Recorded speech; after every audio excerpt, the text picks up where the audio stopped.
Am I still muted? Oh, great. Hi, everybody. Welcome to the stream. Ronnie wants me muted. Hey, it's good to see you. You old timer? Thank you. That's good. That's good to know. Oh, yeah? That's good. I'm really glad. I'm glad to hear that. You got your fan? All right. What are you guys being so weird about? Everyone, hey, everybody, what's up? It's Garrett. You knew that it was going to start like this. This is called setting the tone. All right? we successfully said it. We'll wait a little bit. You know, we have till 5. I'm sure everybody will. Oh, it's 5. Wow. A joke. Listen, I'm not much of a jokester. I'm a pretty serious guy. So, does it matter how much wiggle room do I have here in terms of moving left to right? Is this okay? Is this okay? The right here is good? It's unsettling. That's good to know. I want this to be like, you know that show with, Jeff Winger, but it's not Community, but whenever he hosted that like talk show? No. All right. Clearly I'm speaking to too young of a group of individuals. Hi everybody. How's it going? Welcome to the stream. We'll start here in just a minute. In case you were wondering why we haven't started yet, it's because this is Focus, and we don't start things on time. That's one. The axiom on time is late for a leader. Maybe like the real axiom is like on time is surprisingly early for Focus. So, yeah, there's the first joke of the night. Do we have a laugh track for that one? How long does it take? Okay, so it's gonna be a little bit delayed. I'm gonna have to cue the laugh track, make the joke real quick. All right, got it. All right, well, we'll go ahead and get started here because, my goodness, I've got, plenty for us to try to get through today. So welcome to Pizza Theology. It is our second streamed Pizza Theology ever. We did one last semester. This one tonight is just going to be 2.5 hours. I'll try my very, very best to finish at 7 p.m., the lecture portion, so that we have the 30 minutes there at the end for a Q&A. So this Pizza Theology is about developing a theology of entertainment. And if you're following along in the packet, which, by the way, if you're looking for the packets, you can go to www.anyfocus.org/pizza theology, and that will give you access to the packet. And then as we go and you guys have questions whenever I'm speaking, you're welcome to speak, or rather to write out your question in the Twitch chat, if that makes sense. Cool? All right, rock on. You guys are like way more distracting, by the way, than like a normal group. You're like having conversations and stuff over here. I'm about to kick you guys out of here. Okay, so table of contents, I'm going to let you guys know what it is that we're going to be doing here, and then we'll start making our way through it.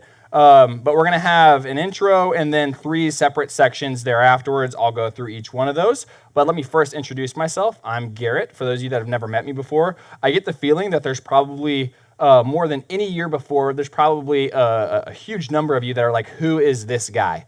And so I'm going to introduce myself really quickly so that we can kind of get past that formality. But my name is Garrett Davis. I've been a campus pastor here with Focus for something like 12, maybe 13-ish years, somewhere in that range. And I'm a student of Jesus. I'm a learner. I love reading and studying and thinking. And I'm also a professor. I happen to be a teacher at UT Dallas, and I teach sociology. And I've taught at college for something like, man, I should have had this stuff figured out. Probably like a little bit over a decade. I've been teaching college, and so I've taught sociology, and then more recently I've been teaching a class called Film and Society, and then also a class Culture, Media, and Society at UTD. And I think my skill sets lend themselves to a talk like this because of the fact that I'm a pastor in a college as well as a professor of sociology. So I get to study society, but then I also get to think about what it looks like to lead people to Jesus. And I hope that I can synthesize those two things well for you guys today. because I really am a student of Scripture first and foremost, a student of Jesus first and foremost, and then secondarily a student of sociology, and I happen to teach it as well. That's, I guess, the kind of like why you should listen to me section. Not to say that I have a ton of credentials, but to say maybe I've got a little bit that are worth considering as we think through this. So we're going to start here with this section 1. If you're looking in your packet, it says intro, the debate is over, and in parentheses it says, and it shouldn't be. Have I explained everything I need to explain to them in terms of like stuff they need, packets? And yeah, I already said the packets. I did the website. I did. Okay, cool. Let me know if I forget anything. So this first section, the debate is over, and it shouldn't be. As I've thought about this subject of entertainment, I was excited to get to speak on it because very few people are thinking through the implications of this massive cultural shift that we're in. It's this foregone conclusion that we're going to use media and entertainment roughly the same as our culture uses it. And I'm certainly guilty of that, both in the present tense and in the past tense. I can remember pretty vividly in college, I loved watching UFC, and UFC was, extremely entertaining to me. And I remember Brandon, in a classic Brandon way, sending me an article about UFC being a blood sport and asking if Jesus would watch the UFC. And I'm like, why didn't you say it to my face, man? Just say it to my face, that it is sinful. But Brandon's like, I just wanted to send you the article. It's just something for you to think about. I'm like, yeah, thanks a lot. So I stopped watching UFC because I felt bad about it. And then it certainly hasn't stopped me from engaging in unhealthy activities and practices in entertainment. And I want to start by being vulnerable because this is not going to be a Pizza Theology where I sit from a high tower and cast stones upon the commoners who dare to use entertainment in an ungodly way. Because I have to admit, I've seen Game of Thrones, the whole thing. And I really liked it, and I think maybe I shouldn't have liked it. My excuse for being able to do something like that is that I fast-forwarded through all the sex scenes. So that sounds, what would you just do? He would watch Game of Thrones and fast-forward through all the sex scenes, so it would make him pretty godly. So obviously, I don't think that's the best thing. And here's the one that's very condemning, but just I can feel the prejudgment already happening, so maybe lay off a little bit about this. But I have officially played something like 52 days of Fortnite. That's right, 52 days of Fortnite, which for those of you that are thinking about how the math cracks up to that, that's about an hour a day since it's been out, all right? So clearly, even if, we'll talk about hours and that whole breakdown later, but even if that was okay, is that something I wanted to ever spend that many days of my life doing? Apparently, yes. And it still is technically, but I'm working on it. I'm really trying to rein it in. And a note here, it's okay for us to be lighthearted about this and also for us to take it seriously. I want to try to strike a good balance where I'm vulnerable and open, and we as a staff are vulnerable and open with it. But it's a difficult topic, and nobody that I know of at least gets to claim the high ground. Just because you watch VeggieTales instead of Game of Thrones doesn't mean that you're somehow less guilty of all the different things you could be guilty of in regards to entertainment. But if we wish to grow, laughing at our own ridiculousness is a pretty imperative thing here. And I've had to laugh at my own ridiculousness pretty regularly. And it's with that spirit that I want to introduce to you a section of Pizza Theology that we're going to have a couple of.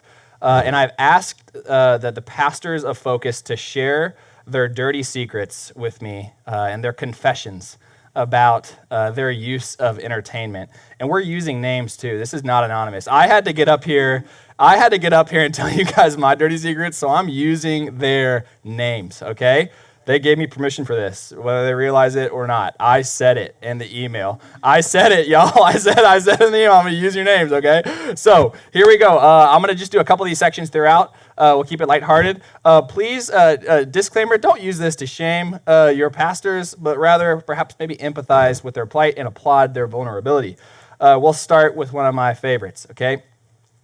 So I'm going to speak on behalf of my staff and say my name is Blop, and then this is what I think. I don't know why my name is Blop. My name is Blop. All right, so the first one. My name is Shayla. and I like to watch people arguing in the comments about almost anything because I think it's funny. Love does not delight in evil, am I right?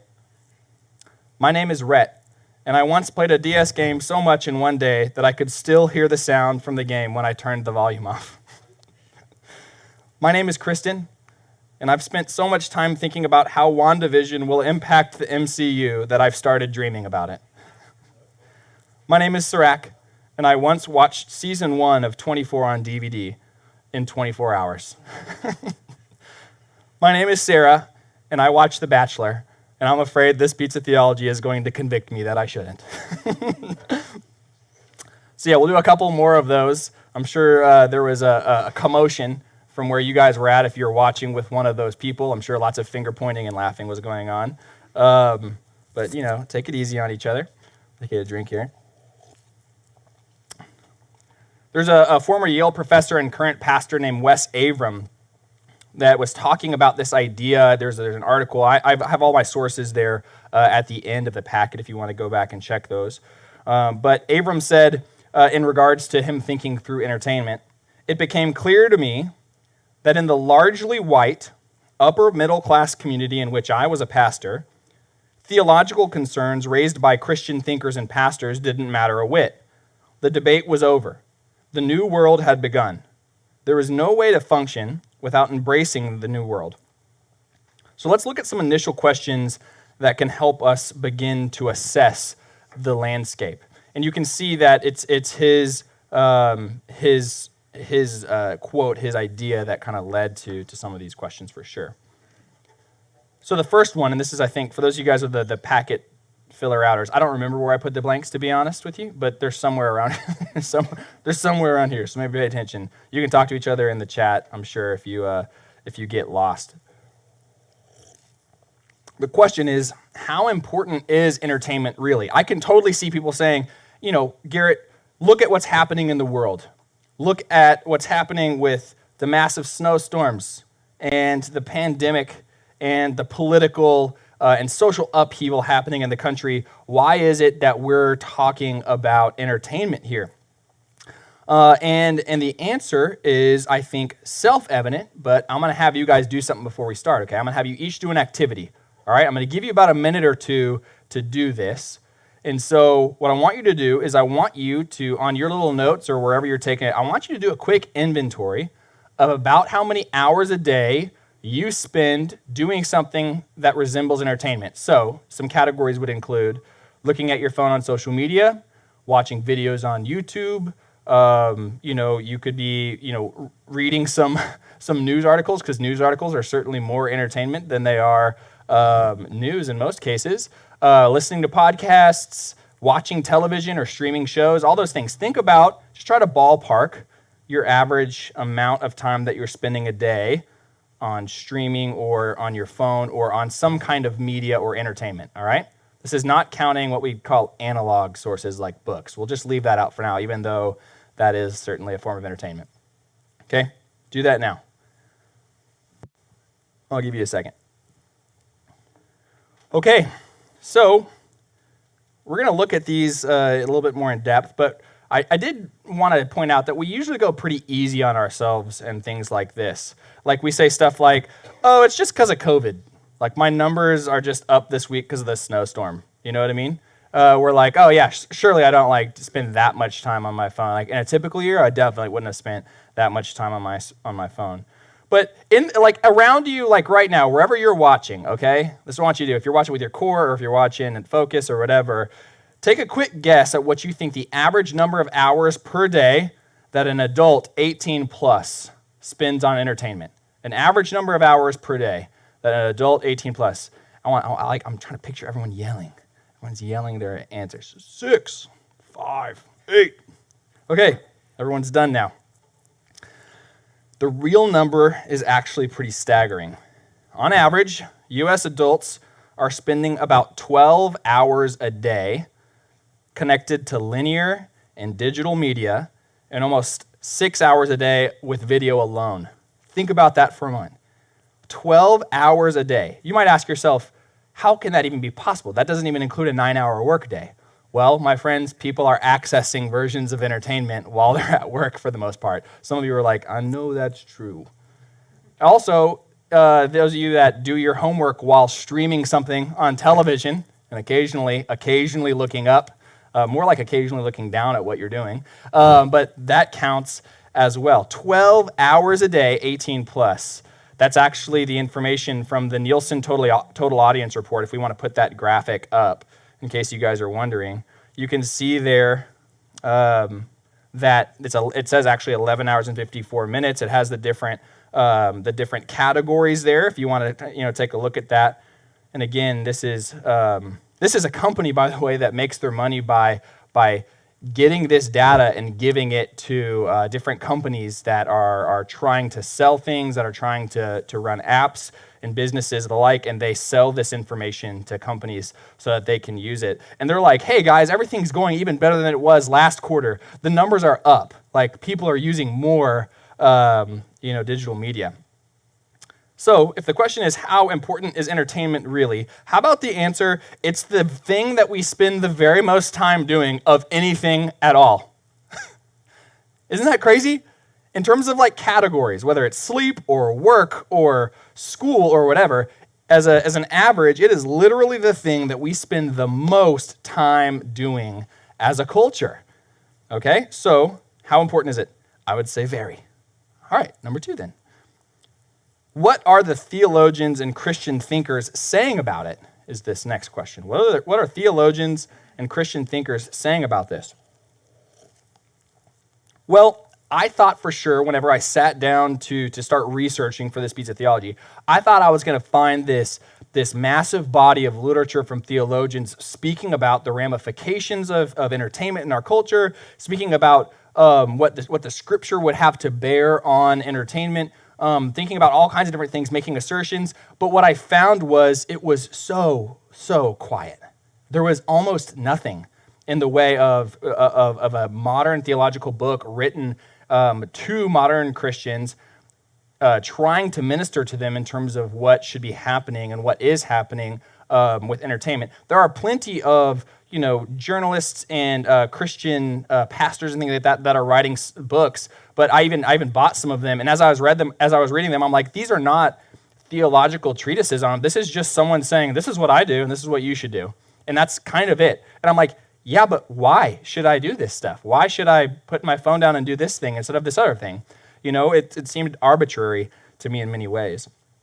But the lack of theological literature on this subject is pretty glaring. I even reached out to John Stackhouse Jr., who's a professor at Crandall University, and he actually did our winter camp probably like 2 or 3 years ago. That sound right? Yeah, 2 or 3 years ago. And I asked him, I said, hey, and this is a guy that he is steeped in modern theology, right? Like, he's a guy that if anyone would know, it's him. And I was like, hey, I'm looking for this, this kind of material on entertainment. Do you know of anybody that has this, or do you know anybody that's written something? And he goes, actually, no, I don't.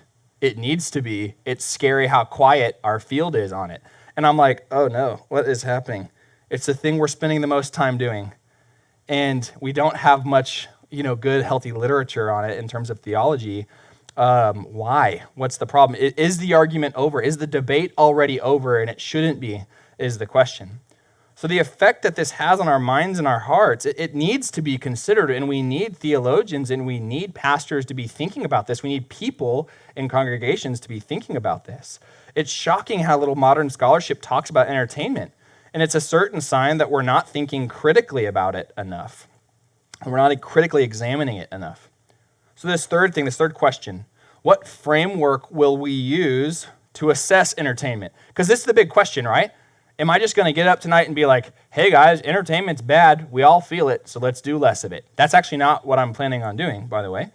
I want to actually ask some difficult questions and ask how should we engage with it. In fact, Wes Abram, that same former professor of Yale and pastor, he said, do we resist it with the hope of preserving an older memory? Do we harness it with the sure confidence that it is a gift from God? Or do we find ways to critically but realistically engage? And as you can tell, for those of you more adept students, you can tell that is in fact the way that I've chosen to to frame our conversation today. If you looked at the table of contents, it has intro, and then part 2 is to retain, as in keep it. It's a gift from God. Part 3 is resist, as in push it away. It's evil and the world does it. And then part 4 is to rethink it, or as he says, to critically but realistically engage in it.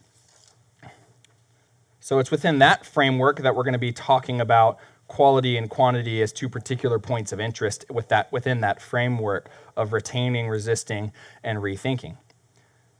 And this 4th question that we have to ask is pretty simple. How can we hope to achieve anything here?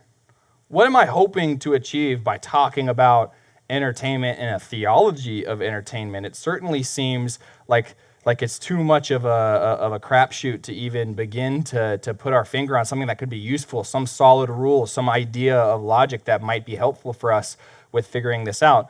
But it's actually not true. I think we, in general, have a really hard time finding balance.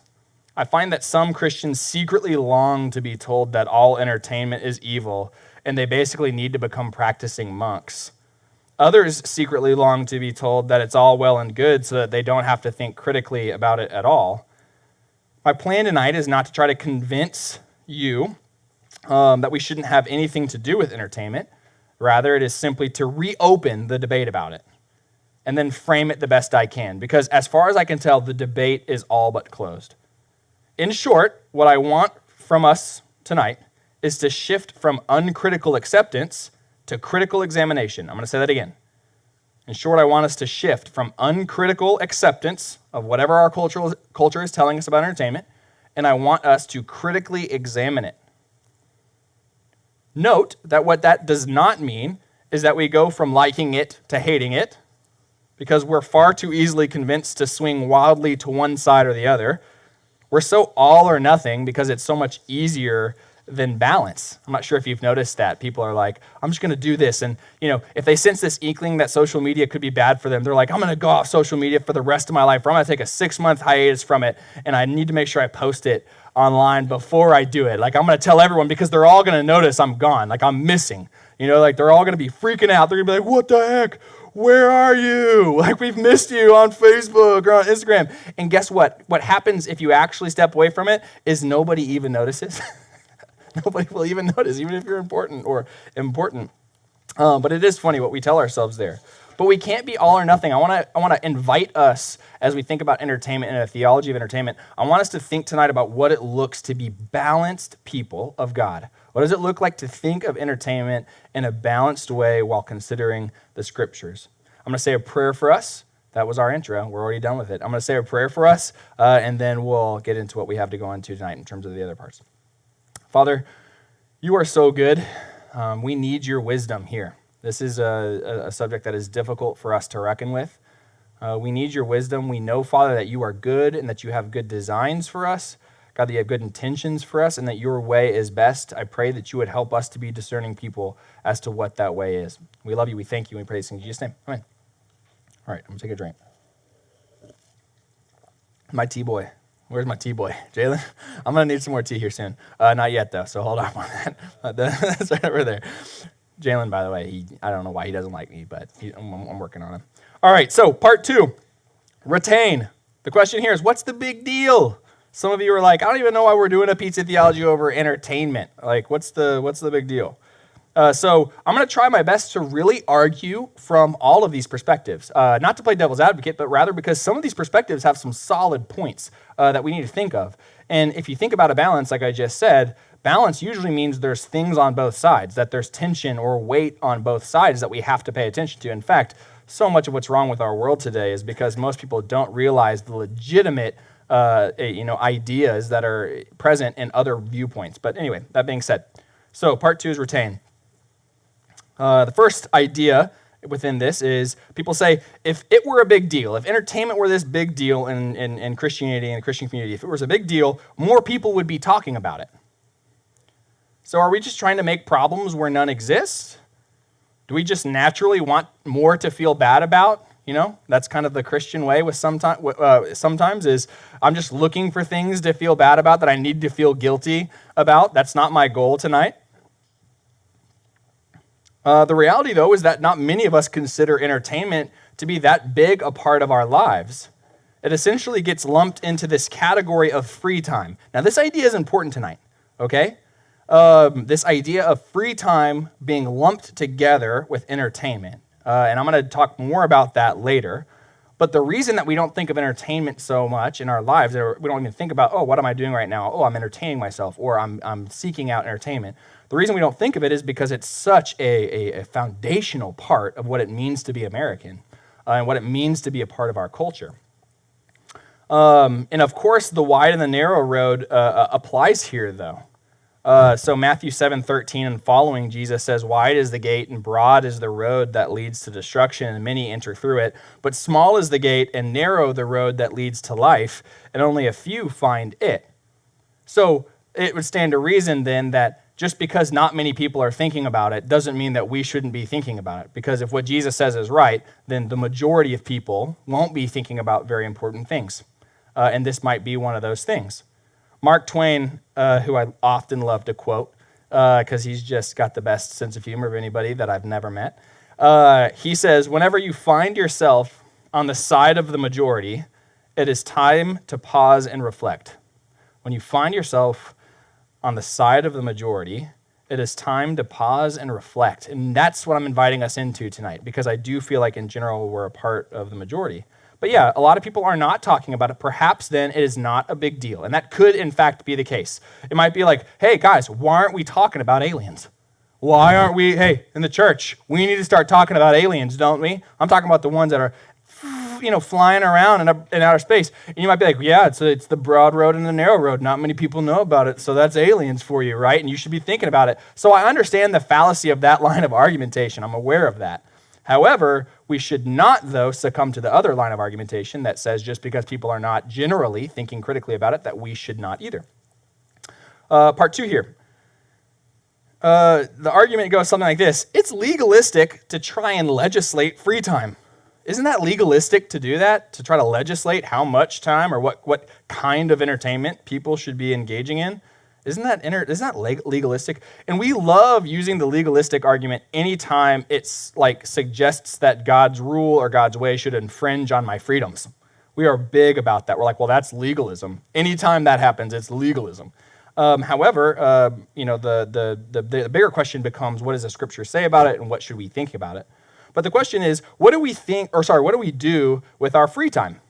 Oftentimes, we entertain ourselves. Think about that. So much so that I don't even really need to think about what I'm going to do with my free time.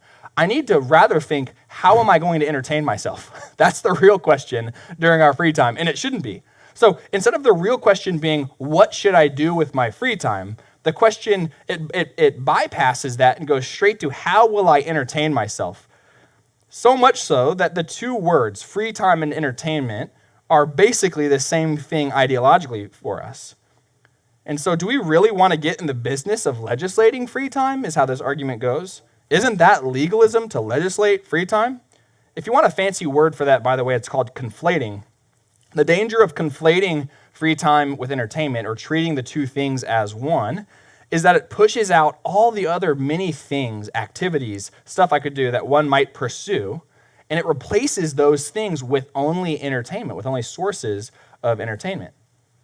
And certainly God does care about how I use my free time and my energy. In 1 Corinthians 19 through 20, Paul suggests that we were bought at a price and that we are not, in fact, our own. We don't belong to ourselves. We belong to God. And the legalism argument can be a convenient out for those who don't want to think critically about their own lives and their actions. I was in a Bible study just last week, and we were reading Matthew 25. I was reading with a group of guys that I'm in a Bible study with. Reading through Matthew 25, which for those of you that don't know, it's about this, Jesus saying, whenever you visited the sick and you took care of the poor and you helped out whoever the least of these, then you helped me out. And if you didn't, then you didn't do that. And I was amazed at my group's ability to take this thing that Jesus says, which is basically take care of people physically, like look after them, help them, treat them as if they are Jesus. I was amazed at our ability to take that and spiritualize it. Well, surely he's not saying you have to take care of these people. Surely he just means like that you should in your heart care about them, that it's really about care. And as a culture, Americans care far more about belief than they do about actions. But it is so true of ancient Israelites and also the first century Jews, the people who Jesus was speaking to, but also the group Jesus was a part of himself. When they said, when they talked about faith, they were talking about a set of actions that they did based on their belief. It wasn't purely about beliefs, but we've over-believed kind of these stuff. We've made stuff way too much about belief. And anytime we say, hey, maybe you should do this, or you should actually get to work on this thing, we're like, legalism. You can't do that. Part 3 here, or rather the third section, says, if it isn't sinful, then what's the big deal? If it's not sinful, what's the big deal? This line of thinking goes something like, I have free time. My free time should be easy and pleasing to me, so I choose entertainment.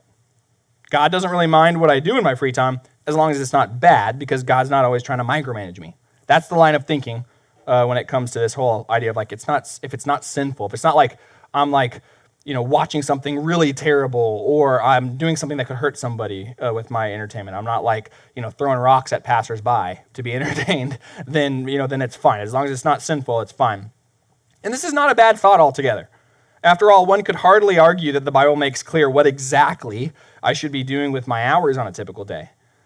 The question becomes, though, what is bad? And the majority of modern Christians don't think spending hours on entertainment or viewing bad things is a bad thing in and of itself. However, the question, what is bad, is not really the question for people that follow Jesus. That question should be, what is best? Not just like, what's bad? So with entertainment, oftentimes we're going with like is it bad if I watch this? But I wonder if the question instead should be something more along the lines of like, what would be best for me to use, or what was the best way to use my free time here? Not just merely what is and isn't sinful. As Paul says in 1 Corinthians 10:23, just because something is permissible doesn't mean that it's beneficial for us, right? So this fourth argument about retaining free time here, or retaining entertainment the way we currently have it. It says we have plenty of scriptures in the New Testament speaking about our freedoms as Christians. To name a few would be 1 Peter 2:16, where he says, live as people who are free, not using your freedom as a cover-up for evil, but living as servants of God. Or John 8:36, so if the Son sets you free, you will be free indeed.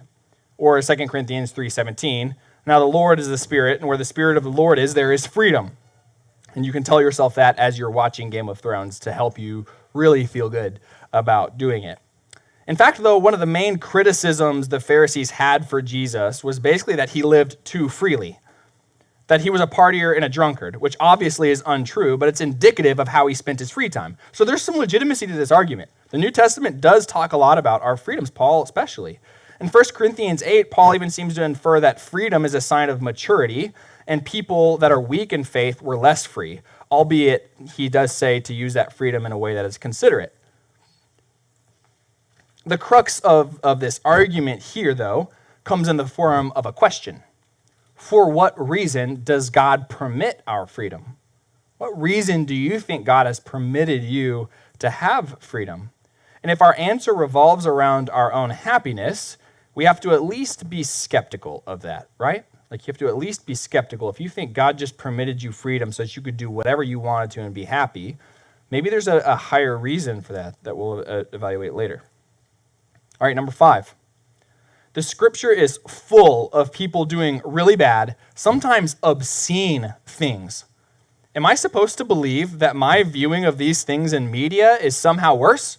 Ooh, that's a good argument. I like that. Because you're reading the Bible and you're like, man, people are dying. People are getting killed. Some really rough stuff I'm not even going to bring up because it's obscene in our culture for me to bring up what it even says in the Bible, right? Like, it would offend you if I talked about some of the things that I desperately want to talk about right now, but I'm not going to. I will refrain. I am not Ronnie.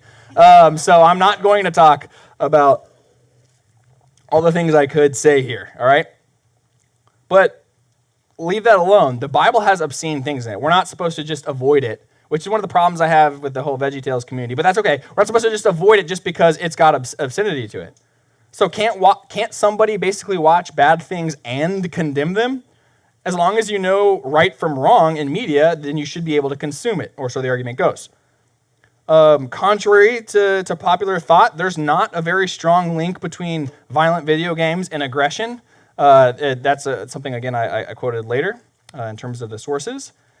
And we have to also point out that the majority of the folks that watch awful things aren't awful people doing those things. So we know how popular serial killer documentaries are on Netflix right now, but there hasn't been this massive spike in serial killers because of it, right?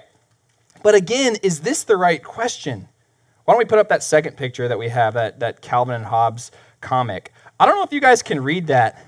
And honestly, I'm going to say I don't think I can read it from my notes either. But basically it goes something like this. It says like, violence in video games don't cause, aggression or anything like that. But it's like, does it cause like a lack of human empathy? Does it cause like a readiness to see violence and a bloodlust in our society? Yeah, that's not the point though. The key is to ask the right question, namely like, does it cause violence? So just because these video games don't cause violence, is that the same thing as saying like that these are good? Like these are the best things? The right question matters. Is the question, will people become awful people if they do these certain things? Or is the question, what will make us more like Jesus? What things do I consume? And like, what things are going to make me more like Jesus is maybe a better question to. Am I going too fast? Do you guys need me to slow down? Is this like over? Oh, good pace? Cool. Can I get some more tea, Jalen? That would be so helpful from you. Thanks, T-Boy. All right, so, here, let me get this tea. Oh, I love you, Jalen. All right, so number 6. This is actually kind of my favorite argument in this whole section, okay? There's like a hot water nozzle, it's in the kitchen, and the tea's right there. Cool. All right, so number 6 is this. We don't want to be those Christians. And you guys know which Christians I'm talking about. Now, I don't want to step on the homeschoolers' feet here because I know there's plenty of you in the audience. I am not trying to upset you. But you know the Christians that we're talking about, the ones that like have like a family bubble, like a weird family bubble for themselves, and they avoid like all forms of popular entertainment. They're like, oh yeah, we weren't allowed to read Harry Potter books because they were witchcraft, and clearly I was going to become a witch if I read one of those. I just come from such a different background than that because like my dad apparently thought it was okay for me to watch Halloween when I was like 6 years old. So yeah, judge him for that if you want to. And also, full disclosure, I let Jack watch The Mandalorian, and I fast-forwarded any of the rough scenes, but he loved it. Now, that doesn't necessarily make it right. I'm thinking through this stuff, guys. I told you I'm not perfect. I'm trying to be vulnerable here. But honestly, those Christians have made it less cool to be a Christian, and we can't be relevant to a broken world without joining them in what they're doing at least a little. Right? Like if we look like those Christians, these are the ones that like they watched like that movie God Is Not Dead. Is that the name of it? God's Not Dead?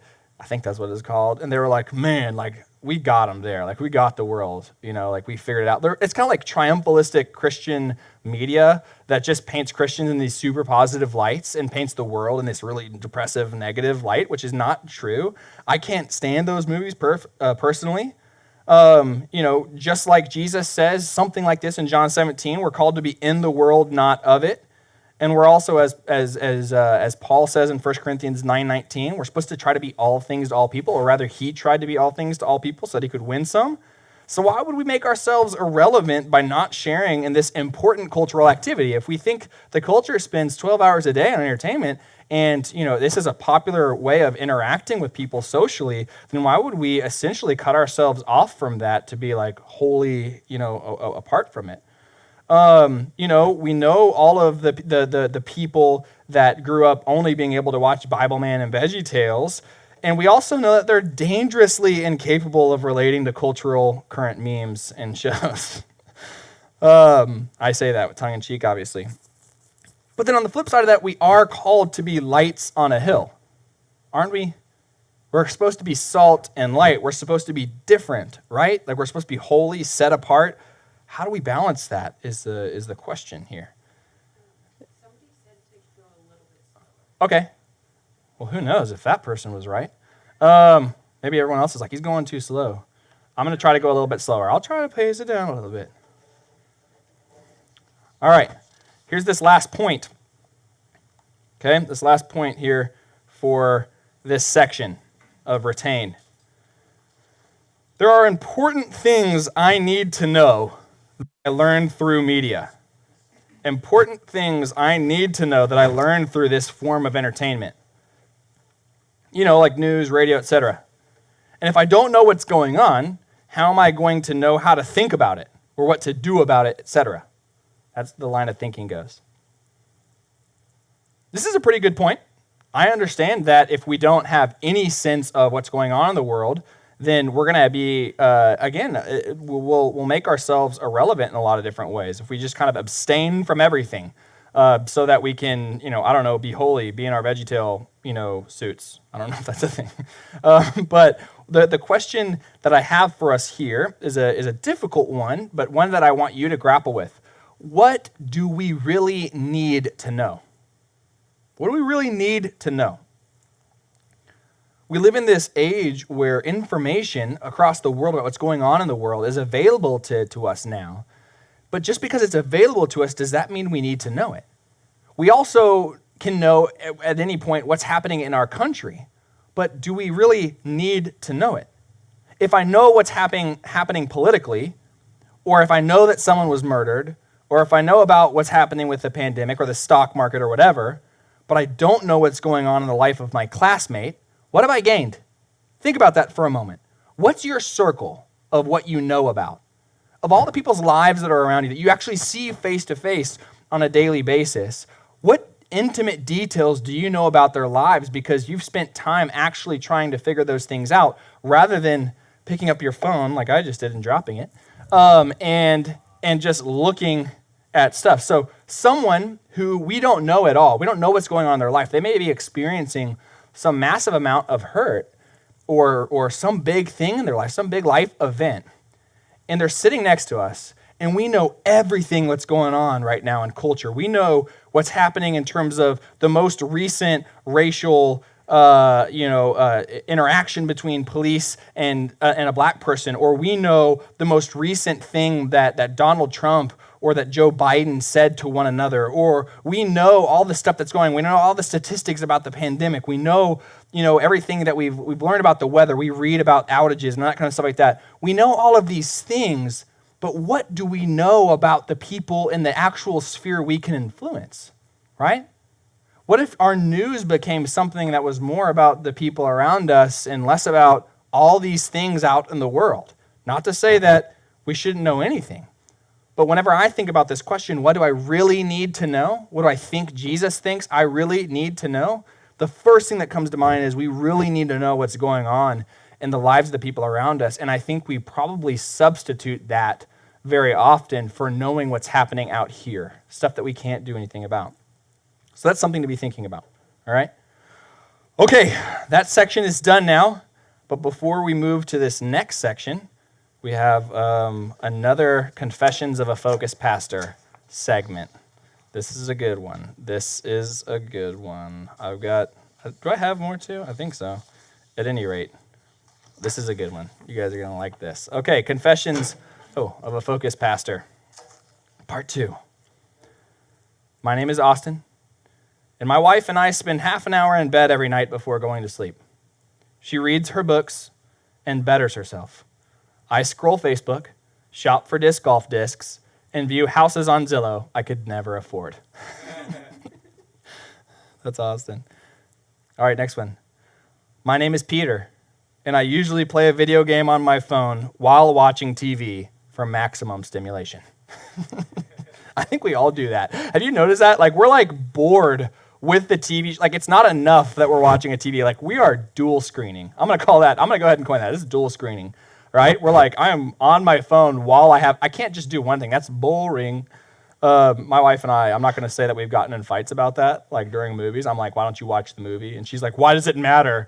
That's my fault, obviously. The next one, Confessions of a Focused Pastor. My name is Sandra, and I watched 22 Marvel movies in 1 month. Dude, Sandra, Jalen just hardcore judged you. You should have heard his response. Man, that was rough. You guys need to have a healthy conflict conversation after this. All right, the next one. My name is Danielle Rodriguez Clark, and I pick up my phone an average of 92 times a day. I don't even know if that's a lot, to be honest. I'm trying to think of me, and I'm like, I might be in the thousands. Like, I don't know. Like, 'cause I'm looking at the time pretty often. Like, I don't know why, but I always need to know the time.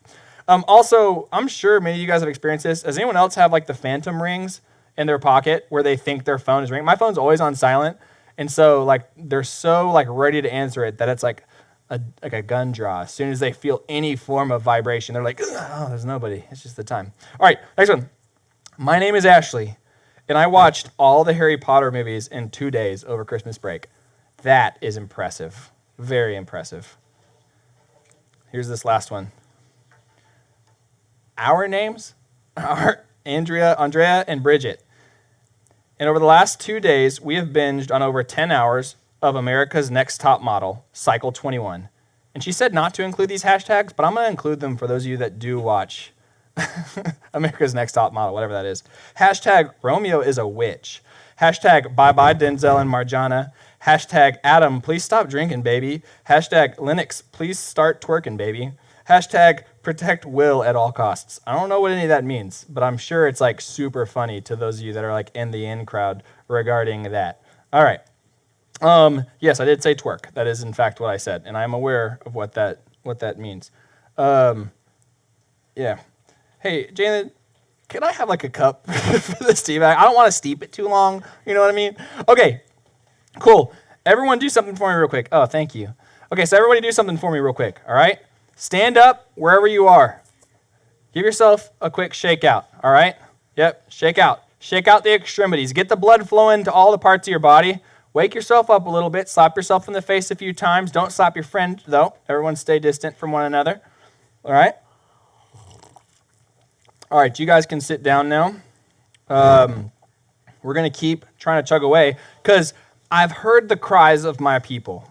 And what they've all said was, please don't do what we typically do and only leave like 10 minutes for the Q&A.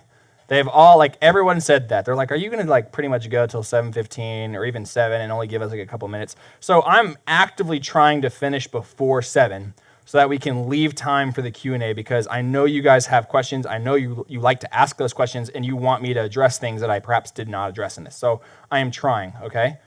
I'm going to do my best. All right, part 3, resist the evils of entertainment. Okay? But before we would just like reject this position as too old to be helpful, we do need to spend some real time considering its strengths and weaknesses.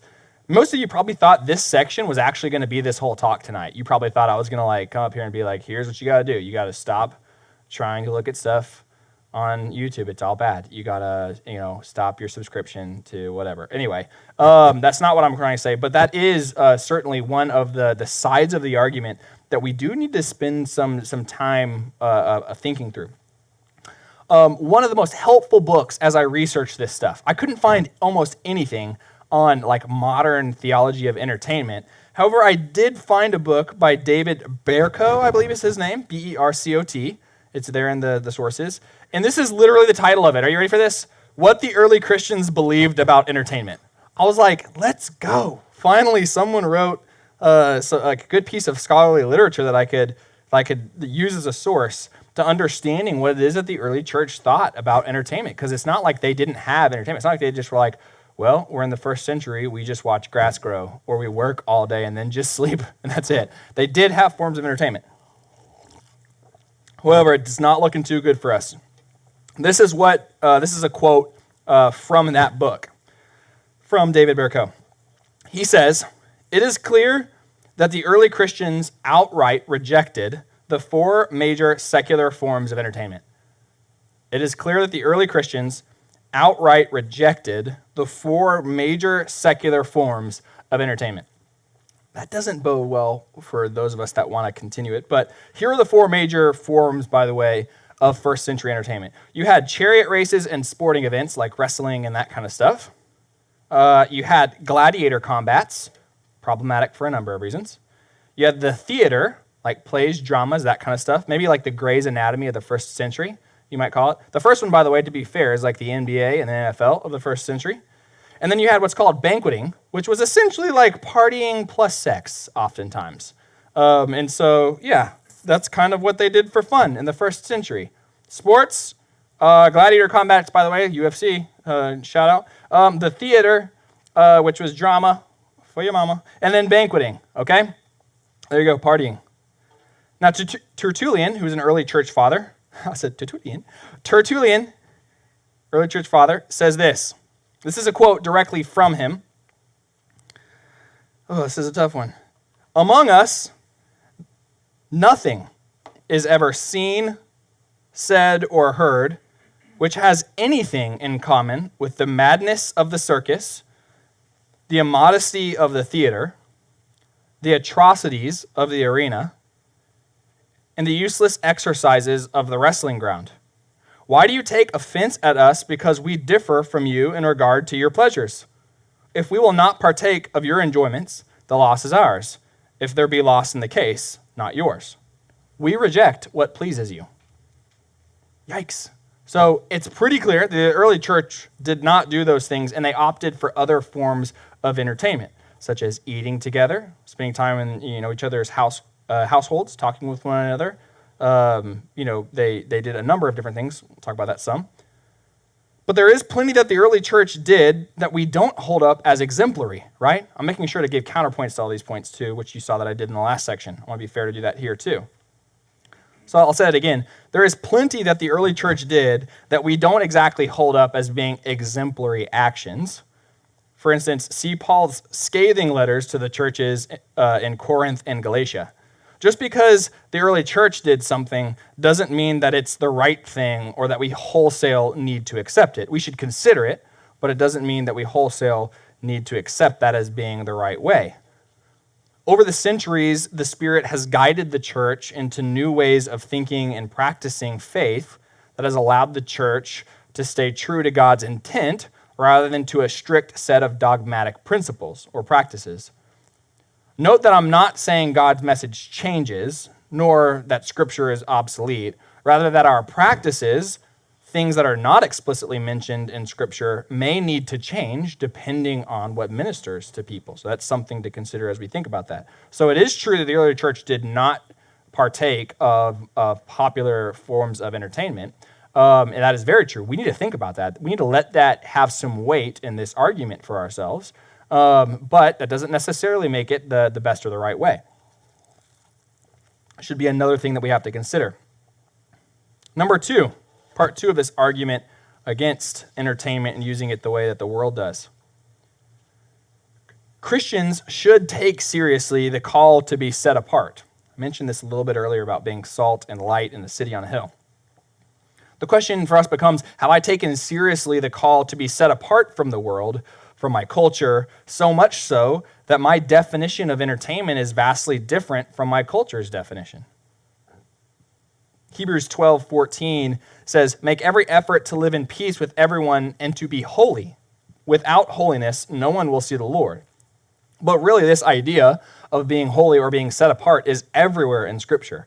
We're called aliens and strangers. We're people that are supposed to be conspicuous and look different. Ask yourself the question, when Jesus showed up, was he basically the same as the people around him, or was he pretty different? Was Paul basically the same as people around him, or was he pretty different? All the men and women of the faith throughout all the centuries have looked pretty different from the culture around them. The question becomes, do you look pretty different from the culture around you?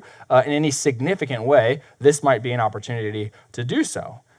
But I would assert that we look pretty dangerously similar to our culture when it comes to entertainment. A lot of folks in this camp of saying that entertainment is something that is pretty evil and we need to reject it, they think of the way that we use entertainment as a socially acceptable form of addiction. They point out that seeking entertainment is one of the first things that people do when they wake up. So, for instance, when you wake up, do you reach for your phone and start looking at social media or news or videos or messages or whatever? Is that the first thing that you do? They point out that that's a sign of an addictive behavior, that it's a compulsion that people don't think critically of anymore.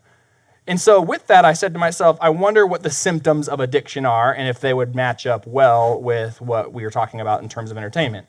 Listen to these symptoms, the major symptoms of addiction from the Mayo Clinic. But instead of the word drugs, just put in like entertainment in your own mind. I'm going to use the word drugs so I can quote it accurately, but use entertainment and see if it's true for you, okay? Feeling that you have to use the drug regularly, daily, or even several times a day. Taking larger amounts of the drug over a longer period of time than you intended. Making sure that you maintain a supply of the drug.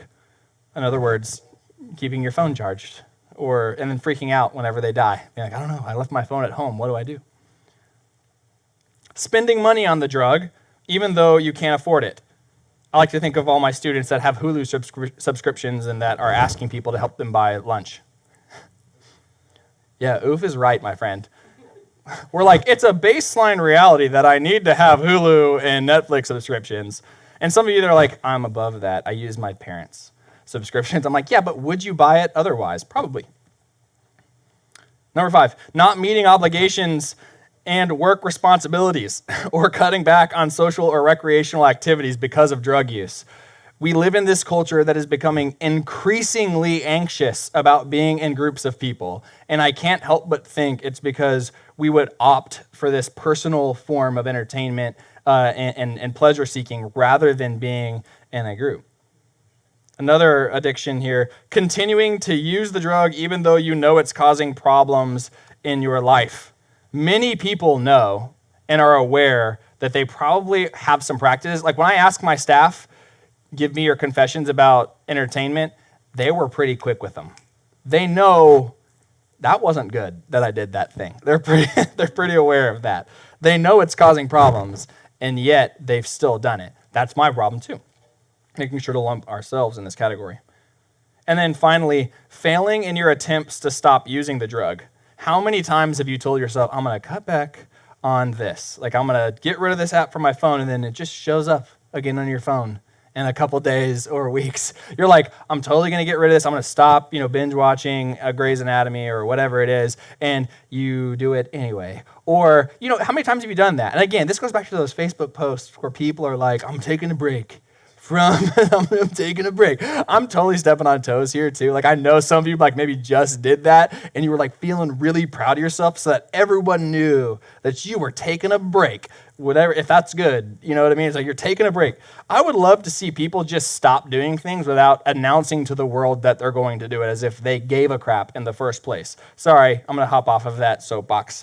But on the flip side, to all these things, these ideas of addiction, this whole we're called to be set apart, and instead of being a part of this socially acceptable addiction, on the flip side, we're also called to be in the world, aren't we? Jesus consorted with sinners, and as mentioned before, was not known as a pious or dull sort. How can we go to the people and be set apart at the same time, though? How can we know what things require us to be with the world and which things require us to be apart from the world? Those are difficult questions to ask, but they are the questions we should be asking as we think about these things. All right, number 3. Christians should be living for something other than pleasure. This is a difficult one and it's an important one. And I think it's a particularly adept observation from this perspective of resisting entertainment. In 2 Timothy 3, starting in verse 2 and going through verse 5, by the way, this point says Christians should be living for something other than pleasure. Yeah. So Paul warns Timothy about the future course of humanity in 2 Timothy 3, 2 through 5. He says, "For people will be lovers of themselves, lovers of money, boasters, arrogant, abusive, disobedient to their parents, ungrateful, unholy, inhuman, implacable, slanderers, profligates, brutes, haters of God, treacherous, reckless, swollen with conceit, lovers of pleasure rather than lovers of God, holding to the outward form of godliness but denying its power. Avoid them." That's really scathing. I found an article by a guy named Dale Kuyper. He was a pastor before passing away, and he had a pretty adept speech that he gave on it. And I wanted to quote a big section of the speech. I think it's in your packet, but I'm going to quote it. He says, "Our society, wealthy beyond compare, with free time almost beyond belief, is thoroughly hedonistic. A lover of pleasure is a hedonist. Hedonism is the moral philosophy that pleasure and happiness are the chief goal of human life. That is the religion according to which most people live to today. The rightness or wrongness of some activity is determined by whether it results in pleasure or in pain. If you get pleasure from something, do it. It's a good thing. If it causes you pain or discomfort, avoid it like the plague. It's bad or evil. Do you see the peril of being surrounded by people of that philosophy and outlook, of living in the midst of such a perverse generation? I will leave it to you to discover how much of that thinking controls you in your worldview and life view." That was extremely challenging to me. He's essentially saying our culture has become first and foremost lovers of pleasure, hedonists. That's what hedonism is. It's about pleasure. And it's pointing out that this whole point is about we should live for something other than pleasure, that the Christian faith is not one that is pleasure-seeking. It's not pain-seeking either, but it certainly puts an emphasis on pain and suffering and sacrifice as being a road to actually loving people well and loving God well. Now, we cannot be a part of both kingdoms. You will love one or hate the other, is what Jesus says about money and God. And I think it's true here in regards to pleasure or pain. It's not, again, that we're pain-seeking, but rather the problem is that we've become pleasure seekers by nature. We are trying to pursue pleasure at every turn. It's not just, can I eat food? It's which restaurant can provide me with the most food. In fact, how much time have you spent just searching for something to watch on Netflix? Because you're like, I need to be pleasured by this experience, and so I'm going to spend 30 minutes looking for a 30-minute show to watch. And everyone nods their head like, yep, I do that for sure. We do that because we are constantly pleasure seeking. And again, let me draw this analogy again here. This analogy between free time and pleasure seeking or entertainment, because it's the same thing. We just found out that entertainment is the main way to get this pleasure by entertaining ourselves. That this analogy, or rather this connection between free time and pleasure seeking is troublesome. I think this viewpoint is pointing out to us. This connection between pleasure seeking and avoiding pain is potent because if you constantly seek pleasure, think about this, for 12 hours of your day, you are seeking pleasure. How can you hope to be someone that appreciates pain the way that God seems to appreciate it? How can you be someone that wants to, or that appreciates suffering or sacrifice the way that God seems to appreciate it? How can you be going full bore in one direction and then slow down at points of the day and actually engage in pain in that way? And I can't also help, just a side note here, I can't help but think one of the reasons that we feel so busy all the time is that we're constantly filling our brains with stuff in terms of pleasure-seeking entertainment. And it's not actually that we're busy, it's that our minds are busied. They're frantic. It's much ado about nothing.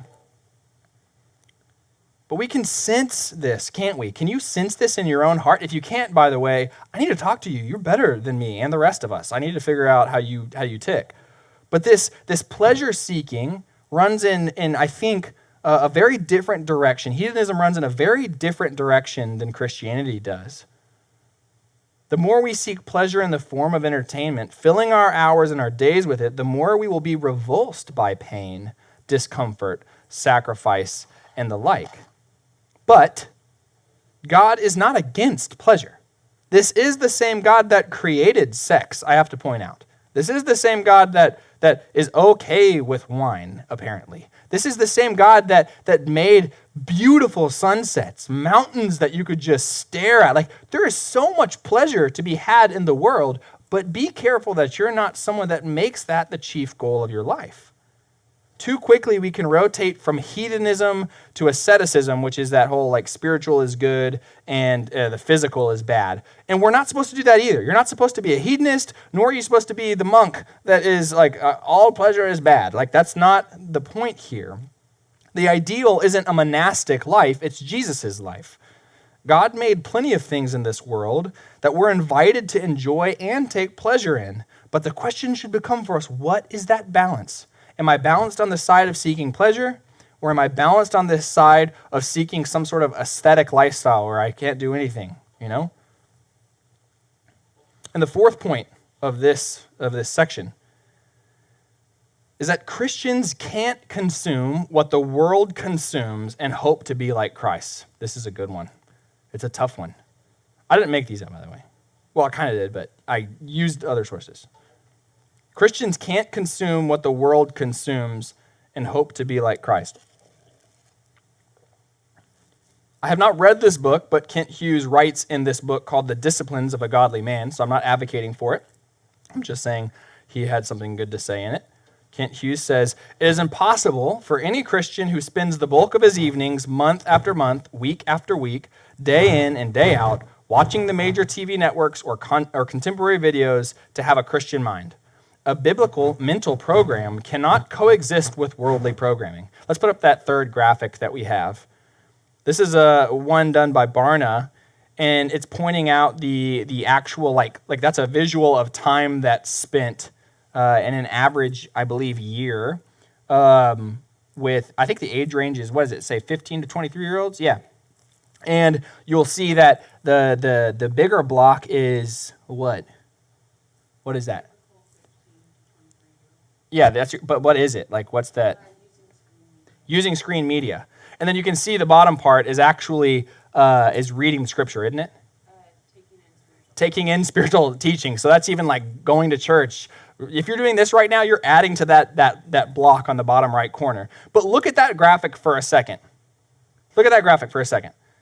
The big majority, and I think for a lot of us actually, this is like looking pretty good compared to what a lot of us actually experience. But look at how much we spend in the world and how little that we spend really grappling with the truths of God. How do we hope to have a life that's balanced whenever it seems that the balance is so askew here? In 2 Corinthians 6:14, Paul says, "Do not be yoked together with unbelievers. For what do righteousness and wickedness have in common? Or what fellowship can light have with darkness?" The idea here, even though Paul is talking about being yoked with unbelievers, in some ways you could say if we spend our time with entertainment the way the culture does, we are yoked together with unbelievers. He's basically saying, how can you treat these two things as if they're the same thing? How can you treat light and dark as the same? But the question becomes, am I supposed to spend my time nose in the Bible and praying with all or most of my free time? Should I spend 12 hours a day praying instead of with entertainment? Should I seek out more work so I don't have as much free time? I can get on board with not spending the bulk of my time with entertainment, but what am I supposed to do exactly? Have you noticed that, by the way, that's kind of like the big argument in your mind? If you have free time, you're sitting there and you're like, what else am I going to do? Well, I got to get on my phone. Like, I got to do something. And that can be problematic. So what we're going to do now is we're going to take a break. I know for sure that the call and deep dive that's meeting right now is probably hungry for pizza. I think you're going to get it at some point here in the next 15, 20 minutes. But those of you that have pizza or those of you that have stuff that you brought in, you can feel free to do that now. What we're going to do is we're going to spend about 15 minutes. I've programmed in here about 15 minutes. Is that right? What's 624 minus 608? 16 minutes. Okay, perfect. Yes, 15 minutes on the nose. Let's go. Okay, so 15 minutes. You guys are going to get together in groups of 15 or 16? Not groups of 15 or 16. Get together in groups of 2 or 3, maybe 4, where you're at, socially distanced, okay? And you're going to share so far, the number one question you have from this so far. What's the number one question you have? And then secondly, what's the thing that stuck out the most to you personally, okay? whenever you evaluate your own life, whenever you evaluate what you experience with entertainment, what's the thing that stuck out to you most firstly? So a question you have, as well as that. And if you are not in a group physically, then I want you guys to interact with each other on the Twitch chat, I believe it's called these days. So we're going to do that for 15 minutes, and we will come back here, or rather you will come to the stream again to start the streaming at 6:24. Does this make sense? Excellent. 15 minutes. Go. Hi, everybody. Welcome back. You guys can come on back if you are still in conversation. I'm sure many of you are still stuffing your face. We have some big groups watching right now, so I want to ability to ask questions for the Q&A that's going to start in approximately 35 minutes. Ask questions in the chat, and if you're a part of one of those big groups, you can text a pastor in your group and make sure that they'll get the question to one of us. Do you want them to text you guys? You can text Darby or Court, whichever is who you, or Jalen technically as well. Darby, Court, or Jalen. So staff people, if you get texted by a student in one of your live watch parties, a question, make sure that gets to Darby, Jalen, or Court. That's a good deal. So make sure that you're asking questions in there. That'll help us for our Q. And I'll call it Q&R, question and response, not question and answer. I don't know if I have any good answers. Okay, let's do this last section. It is section 4, and I've titled it Rethink, Being Critical and Balanced. All right, being critical and balanced. This is a section where I'm going to try my very best to keep in mind those first two viewpoints, namely to retain and resist. I'm going to keep in mind those viewpoints, and I'm going to try to suggest to you some ideas that need to frame this debate and reopen it for each one of us, okay? So hopefully it can be helpful to that end. We need to be critical. Now, critical in most people's minds means like that we need to be negative, but that's not what I mean by critical. The most helpful definition that I found for critical in the sense that I mean it is exercising or involving careful judgment or judicious evaluation. I'm going to say that again. Exercising or involving careful judgment, judicious evaluation. Okay? So there are 3 primary ways that we need to be critical, and just so you guys know the layout of this next section, it is like the main point followed by a couple sub-points that explains that bigger point, okay? And the first one is we need to be critical by knowing and considering Jesus. By knowing Jesus and considering Jesus as we think about entertainment. Colossians 2:8 says, "See to it that no one takes you captive through philosophy and empty deceit, according to human tradition, according to the elemental spirits of the universe, and not according to Christ." The key here is regularly matching up what we do with what Christ would do. It sounds very simple to say WWJD. It sounds very, very simple to say that, but it's actually pretty confusing. We have to match up what we think and what Christ thinks and actually compare and contrast them in our lives. So we ask ourselves the questions of, is Jesus in this? Would Jesus be entertained by this? And so on and so forth. As a side note, if you think he'd never pursue entertainment or would only watch Bible Man, why do you think that? Do you have reason to believe that he was prudish in that sense of the world? Charles Spurgeon says, "But, says one, are we not to have amusements? Yes, such amusements as you can take in the fear of God, do what Jesus would have done." The key here, and a key here, is actually knowing Jesus. Here's where a lot of this, it's problematic. It makes sense for me to be like, hey guys, just do what Jesus would do. Like think about his interactions with people. Think about all the different stories of Jesus, whether it's him responding to a Pharisee or him talking to someone that was caught in sin, or think about his interaction with the Greek Syrophoenician woman, or the woman that was at the well, or the woman that was caught in bleeding, or all these different things. Like I can call to mind those different things, but that wasn't by accident. I didn't infer those things. I had to read the scripture to know that. And where a lot of us are lacking in this ability to think about what it is Jesus would do is we don't know what Jesus already did do. We don't know what he would do because we don't know what he did do. And as a result, we need to know Jesus and know the scripture. And it also should beget a healthy prayer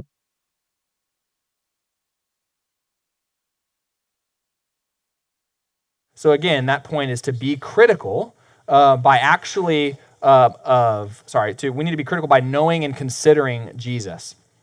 The next way we need to be critical is by evaluating both the message and the medium. Both the message and the medium. We have to be critical by evaluating the message and the medium. We need to grow in critically assessing what we're seeing, hearing, etc. We've become desensitized to the regular messages that we're receiving from the things that we are entertained by. We love it when Keanu kills 70 people in one film. We love it when that young couple who's in love finally has sex. Like what a beautiful moment that this young unmarried couple is having sex finally, or they kiss finally.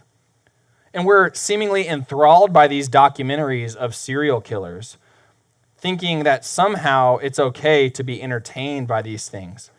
And for those of us that say, oh, I'm just learning something, I wonder if you'd feel the same way if it was your loved one that was murdered by that person. Would you enjoy watching that documentary about how they did that? Something is off here when we're entertained by things like this, when we're entertained by evil. And I do think, as a side note, reality television is especially ripe with some of this stuff. It's one thing to watch a fictionalized example of something, a fictionalized story, which doesn't necessarily make it good, but it is different certainly than watching real people's lives being broken or them making ungodly, unwise decisions that ruin their lives, and we're entertained by it. That says something about our heart with that. You know, the argument that I heard before that was said earlier, which is the scripture of, being full of bad people doing really bad things, sometimes even obscene things, and are they not supposed to view those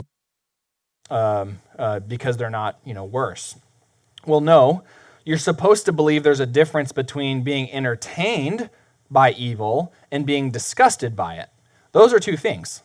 So if I'm disgusted by the evil that I'm seeing and not entertained by it, what I seek out shows that disgust me in terms of the evil that's being displayed. That would be something. It seems to me that a part of the problem is that we're more entertained by evil in media than we are disgusted by it, and we're supposed to be discerning the difference between those two things. Example of what I mean by this, the bigger point of where we're supposed to be critical by evaluating the medium is, we use news and documentaries as sources of information, but they are essentially forms of entertainment in modern culture. I actually happened to be watching Anchorman 2 last night, which again, I don't know how much I can self-condemn in this talk, but I'm going to keep trying. But I was watching Anchorman 2, and the whole joke during this movie is that the news that actually gets people watching is the news that is, are we muted or something? Oh, we're cutting out? I wonder if it's because of me. I have 2 battery things on this still, so this should be fine. Okay. Should I keep going? Should I wait? What do you guys think? I'm just going to keep going and hope that we got some good lip readers. I'll really enunciate those things. This idea of watching news and documentaries as sources of information can be kind of troubling because in general we're reading and listening to news as entertainment. Combining what is meant to be information with entertainment is a dangerous prospect, to say the least.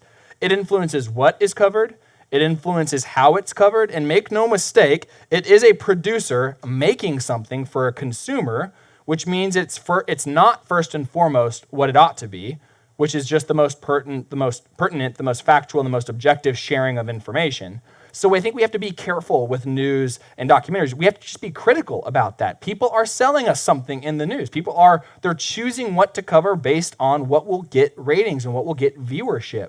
And as such, it should be a tenuous thing for us to try to seek information from those sources. There's a book, a brand new book written by Brett McCracken. I haven't read it. I don't even know if it's come out to the public yet. It has now? Okay, finally came out. But I read an article about it and what he was suggesting. And it's a book called The Wisdom Pyramid. And he suggests that the pyramid, he suggests a wisdom pyramid, for a way to gain wisdom is this pyramid. And he says the most important way is the Bible. And then moving up the ladder of progressive kind of layers for wisdom sources is the church, nature, books, beauty like films, art, music, and so on, and then finally the internet and social media. In other words, it should be the smallest place where we're getting our wisdom from, and the Bible should be the biggest one, and it suggests the range in between that. But oftentimes I wonder if that's just flipped upside down. The main place that we're getting information is news media and social media and that kind of stuff, and that is a scary prospect to me, that we are doing that. A big part of the problem is that we feel that learning should always be entertaining. Let's put that fourth picture up if we can do that. In this next picture, I'm pretty sure, he says, like, can you make this more entertaining? And she says something like, education is not always entertaining. And he says, you may not always have entertainment. And he's like, wait a second, you think we might not have that as entertainment? Oftentimes, as a professor, I find that my students, in order to be engaged, need me to like go above and beyond to really capture them, rather than like that they're there to learn, and that perhaps oftentimes even learning and information is not primarily supposed to be entertaining to you in any way, shape, or form. That's, I know, crazy to assert. So we trade real education from good sources for entertaining drivel from bad sources, and we wonder why we're at such odds about what truth is. And if it can't be learned in a soundbite or a YouTube video, then it's not worth knowing. In other words, again, what I'm saying is the medium does in fact matter. How we come about this entertainment, how we come about what we're doing here is important. And then finally, in this section, we need to become critical by evaluating ourselves. This is a hard one. As a culture, we're so used to evaluating everybody else but ourselves. We want to evaluate what this person did. We want to talk about what that person did. We want to talk about what the culture is doing. We want to talk about the United States. We want to talk about the world. But we don't seem capable of even reflecting on our own faults, failures, imbalances, and things like that. And we're supposed to be. We're supposed to be critical of ourselves. We're supposed to be discerning and asking questions of ourselves here too. In all of this, we need to be good questioners of ourselves. We do too much without questioning. We need to ask ourselves questions like, why am I watching this? Am I doing this too much? Who could I talk to about this? What do my tastes in entertainment say about me as a person? Those kind of questions. And we need to reopen the debate about entertainment in our lives. We should stop waiting to be convicted on things. This whole attitude of, if I don't think about it, maybe it can slide under the radar for a while. And instead, we should be pursuing the truth in our lives. Not seeking out the truth is akin to living by lies. Are we still cutting out? Oh, we are? Okay, a little bit. Okay. Let me know if you guys need me to. Put that on the stand. This thing? Yeah. Okay. Putting it on the stand. It's been standed. Now what? Do you guys need me to do anything else? Okay. I'm just going to let you keep messing with it. But let me just finish that real quick. So we should stop waiting to be convicted on things. And again, that attitude is about like, if I don't think about it, maybe it can slide under the radar for a while. And instead, we should be pursuing the truth in our lives. Not seeking out the truth is akin to living by lies. And as followers of Jesus, we can't afford to be afraid of the truth, especially the truth about ourselves. John Dyer is a dean of theology, professor at Dallas Theological Seminary, and he said, we need to examine not just our media intake, but also how the world we inhabit colors the way we read Scripture, and the influences which scriptures, and influences which scriptures we prefer to read. I'm going to read that again because I butchered it. We need to examine not just our media intake, but also how the world we inhabit colors the way we read Scripture, and influences which Scripture we prefer to read. All right, number 2 here in this rethink, the big kind of picture. There's only 4 of them, so we're on number 2 here. Number 2, we need to be balanced. It's not realistic or even desirable to cut entertainment altogether. I don't think that entertainment is an evil in and of itself. However, it is realistic to change the way that we do it, how much we do it, and why we do it. The question just becomes what ways we need to do those things.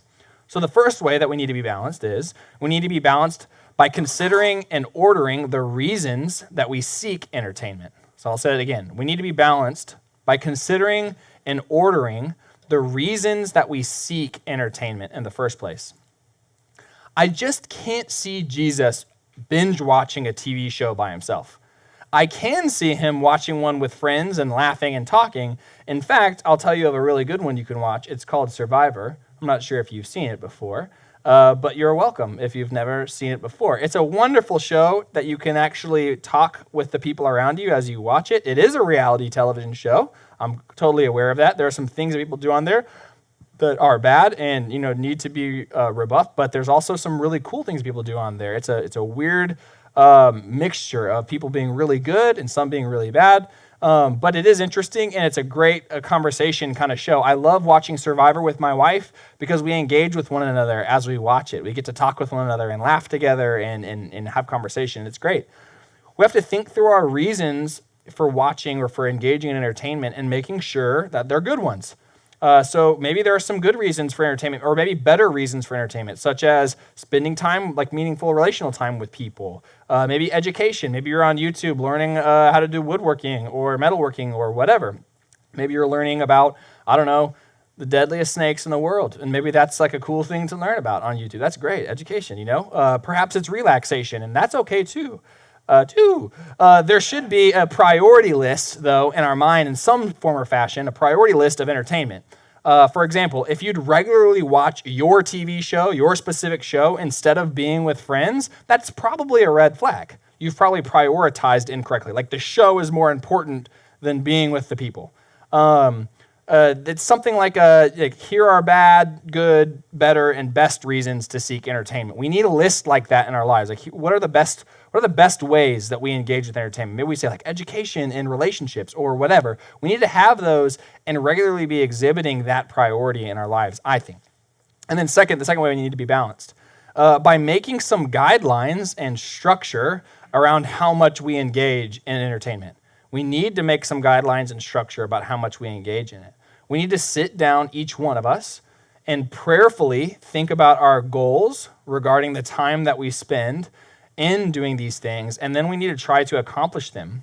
I'm not saying be a time Nazi. I'm not saying be legalistic about it, and if you fail at it by an hour or a minute or something like that, that you need to really beat yourself up.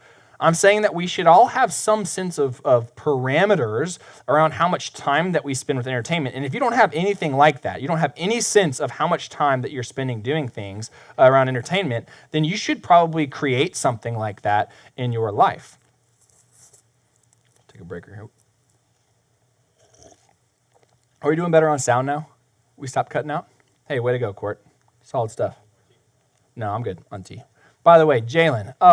Jalen gave me, you know how Jalen, my T-boy, homeboy brings me tea. And I'm like, why is it not hot? And he's like, I used hot water. I'm like, where'd you get the hot water? He's like, the sink. He put hot sink water in here and then made me steep my tea in it. And I drank that. And I consumed that, man. Like that, you wronged me. That's something that, and he didn't even use the actual hot tap. I don't even want to talk about it. God, give me grace for Jalen. All right.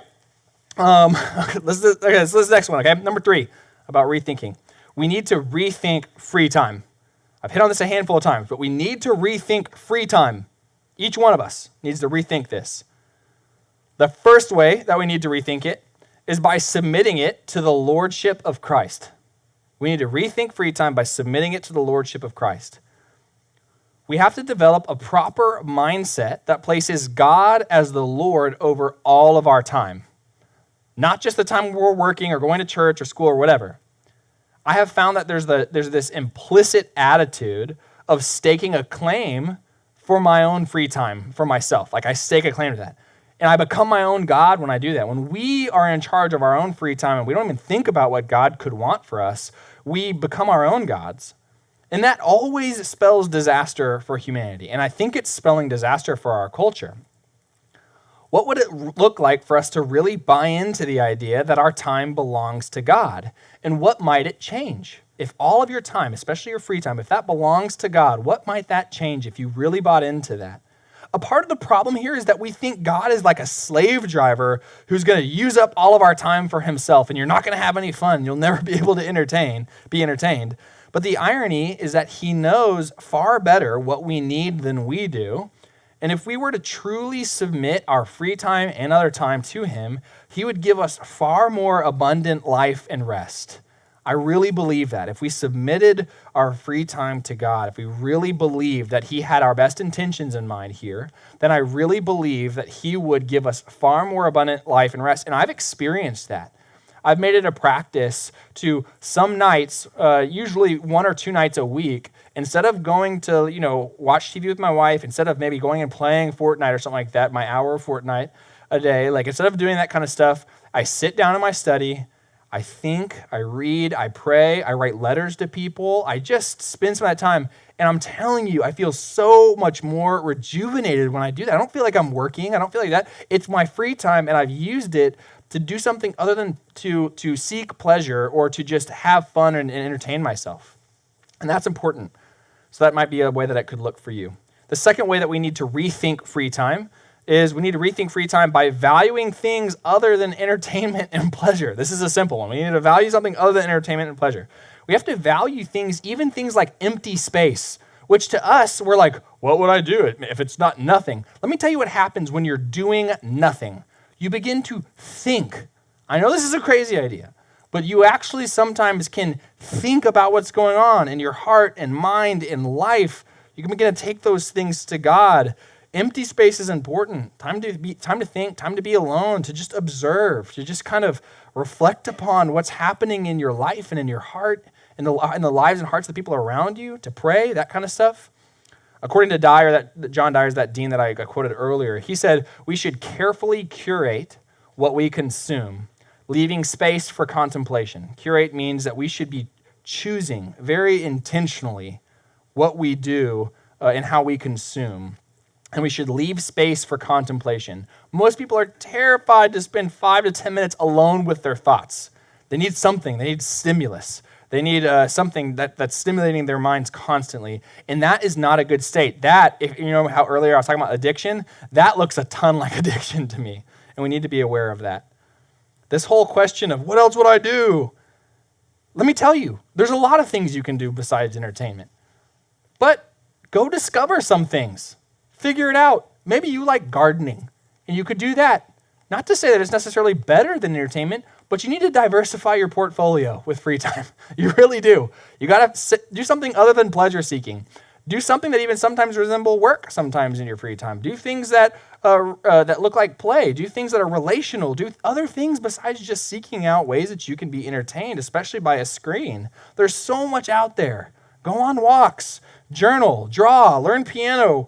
Hey, Peter Young even learned woodworking. Who would have thought that guy would have gotten into woodworking? That's a guy that I'm pretty sure couldn't have changed an air filter 2 years ago. I love Peter, by the way. But now he's like making those cornhole sets. The guy's a woodworker, you know? I mean, he's even wearing plaid, you know? So he's got that going for him too.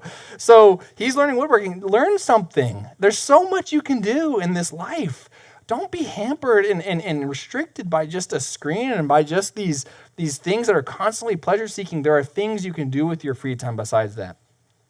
And then finally, that we need to rethink free time by seeing that entertainment and rest are not the same things. Entertainment and rest are not the same things. Oftentimes, the line of thinking goes something like, well, I've got free time, which means that I need to probably rest. And the best way to rest is by seeking entertainment, and that's problematic. We need to take Sabbath more seriously.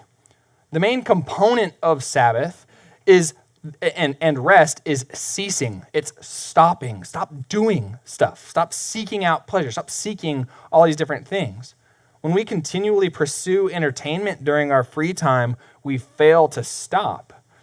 Again, John Dyer said, we see the ways information overload can lead to feelings of anxiety, stress, and powerlessness. Even though we realize this to some extent, McCracken says, we still crave perpetual novelty, which prevents us from thinking deeply and makes us more susceptible to things like fake news. And that is just it. We're filled with anxiety and stress and powerlessness, and we have all these different problems. We feel so busy, and you want to know why? It's because we're not resting, and because we think that resting is the same thing as entertainment and seeking entertainment. And we're shocked that we don't feel rested after we've just binge watched TV shows over and over again, because that's not what real rest is. Real rest and real Sabbath is something that is deeper than that. It's a more settled approach to our use of free time in a restful way. And there's more on that. If you have questions about it, you guys can ask, but I'm going to keep going for the sake of time here. And then finally here, this last point in terms of what I think we need to do, my suggestions for how we rethink it. I think we need to reclaim what only the church can do. This came from that original the professor that I quoted earlier from Yale, Wes Avram. He says, Albert Borgman helped us to see the radical break between modern technology and pre-modern technology is rooted in the way technological culture steals the promises once held by the church to heal, to satisfy, to bond, and to give a future. I'm going to repeat that because I think it's a really important one. I say this one last for a reason. He says that that technological culture steals the promises once held by the church to heal, to satisfy, to bond, and to give a future. So what I mean by we need to reclaim what only the church can do is that we need to do so, and this is that first one, by re-emphasizing relationships over entertainment. We need to re-emphasize relationships over entertainment. And what I mean is, actually, those relationships can be far more entertaining than what we currently mean by entertainment. So I'm not saying that entertainment is the main thing to get rid of. I mean what we currently mean by entertainment, namely seeking this through media, videos, our phones, that kind of stuff. We need to re-emphasize relationships over entertainment. People have turned to entertainment to fill voids that only real relationships can fill. Real relationships can only exist with people who understand the person who made relationships in the first place, Jesus. I don't mean that people can't have real relationships. Let me make sure I phrase that. People that are not Christians can have real relationships. What I mean is the fullness of a real relationship, namely self-sacrificing love that comes from knowing Jesus, is at its peak in those kind of relationships with people that know Jesus. So the suggestion is to be together more with people, actual people. Talk more to real people. Laugh more. When it's possible to fill free time with people time, do it. And I'm saying that as an introvert. Eat meals together, play together. Even if you're an introvert like me, you can be with people in meaningful and less intense ways. You can still be with a friend and watch a show with them without having to have like a huge conversation with them, but still be with them in that. This doesn't mean that you can't seek entertainment together. It just means we put an emphasis less on that entertainment and more on relationships, more on actual interactions. And then the second way that we need to reclaim what only the church can do, we need to do so by being people who invite others into alternatives. Did you catch that? The church, people in the church, should be inviting people into alternatives to just pursuing entertainment. The people are doing that. But we're not creating alternatives because we're doing the same thing that they're doing. Instead of being with people, instead of creating alternatives where I'm like, hey, instead of watching this show for another 10 hours, what if I send a group text out to people and say, you guys want to go to the park and just throw the Frisbee around and hang out? Just go on a walk and talk, that kind of stuff. But instead, we keep doing the things that the culture does, and so the church can't do what it's meant to do. To the extent that the church, namely us, doesn't present alternatives to our uses of free time, then entertainment is going to continue to dominate our time and attention. And as mentioned, most people ask if they aren't being entertained by something, what else would I even do? And we have to give them something to do. We have to say, you would do this. Do you want to come do this thing that I'm inviting you to? Then perhaps people would be less likely to be like, what else would I do? And they would have things to do. We have to do that. Stop waiting for focus to put events into place and spend time with one another. Do things besides just staring at screens. We just have to invite people more. Let's go on walks. Let's sit down and just talk without a plan sometimes. You don't have to have a study in front of you or a plan or anything. Just sit on your porch and chill. UTD apartments have some good porches, man. I spent hours on those porches just hanging out and talking to people. Play ping pong together. Be someone who competes with Netflix and smartphones and the like as a viable alternative. Be an alternative to Netflix. Be an alternative to these other forms of lesser entertainment that are not necessarily bad, but rather we can become something that's an alternative and a more life-giving alternative to those things and still be entertained and still have fun. Let's all really embarrass ourselves and learn, like, I don't know, skateboarding. Like, you know how funny it would be to just have like a group of guys that have never skateboarded before and they somehow procure one and they're like, hey, instead of watching TV all day independently in our own apartments, I'm going to invite these 3 guys and I'm like, none of us know skateboarding. Let's all try it and wear a helmet. But like, let's all just try it. Do things like that together. Experience real life together. In conclusion here, and then we'll move to our Q&R. I've very specifically not attempted to give you especially detailed directives regarding entertainment, such as do this thing every day or spend X number of hours here. And the reason I haven't done that is because we are free people living under the guidance of the Spirit. We are free people living under the guidance of the Spirit. On the other hand, I do believe that we have used that freedom as an excuse to neglect what God thinks of this area of the human experience, and that we must bring it under the lordship of Jesus. This is the thing our culture and we spend the most time doing, and we need to bring it under the lordship of Jesus. I hope that this framework will bless you and create some kind of structure for you to begin this debate in your own life. And I feel confident that if we can actually abide by it and think through these things, that we are going to be blessed and given more abundant life in Christ. I'm going to say a prayer for us, and then we'll have our Q&R. Father, you are so good, so loving, and so kind to us. Certainly, Father, we know that you've given us great freedom, and I pray for those of us with sensitive consciences that are beating ourselves up right now for how terrible of people that we are because of how much we seek entertainment. I pray that you would alleviate those consciences and instead replace them with hope and a desire to see what it is that you want for them in that area of their lives.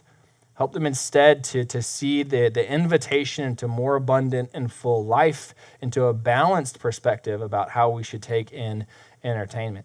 And I pray for those of us that have perhaps more of a worldly bent to our lives, God, that we haven't considered and we still aren't really considering doing anything differently. I pray, Father, that you would convict us in the ways that we need to be convicted, that you would help us to see things the way Jesus saw them, and that you would help us to live our lives for meaningful pursuits, to look differently than the culture, and to really try to do your will in this area.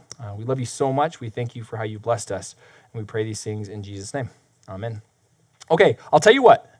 Should we give them, do you think they need 5 minutes of break to reset before we have our Q&R? Does that sound all right to you guys? Let's do that. Ask all your questions in these 5 minutes. Have a little quick shakeout break, and I'm going to start this Q&R right at 7 p.m., and that's 4 minutes from now, okay? So 4 minutes from now at 7 p.m., we're going to start the Q&R, okay? Cool. Take a quick break, shake it out, go to the potty, talk to each other. You guys can meet me.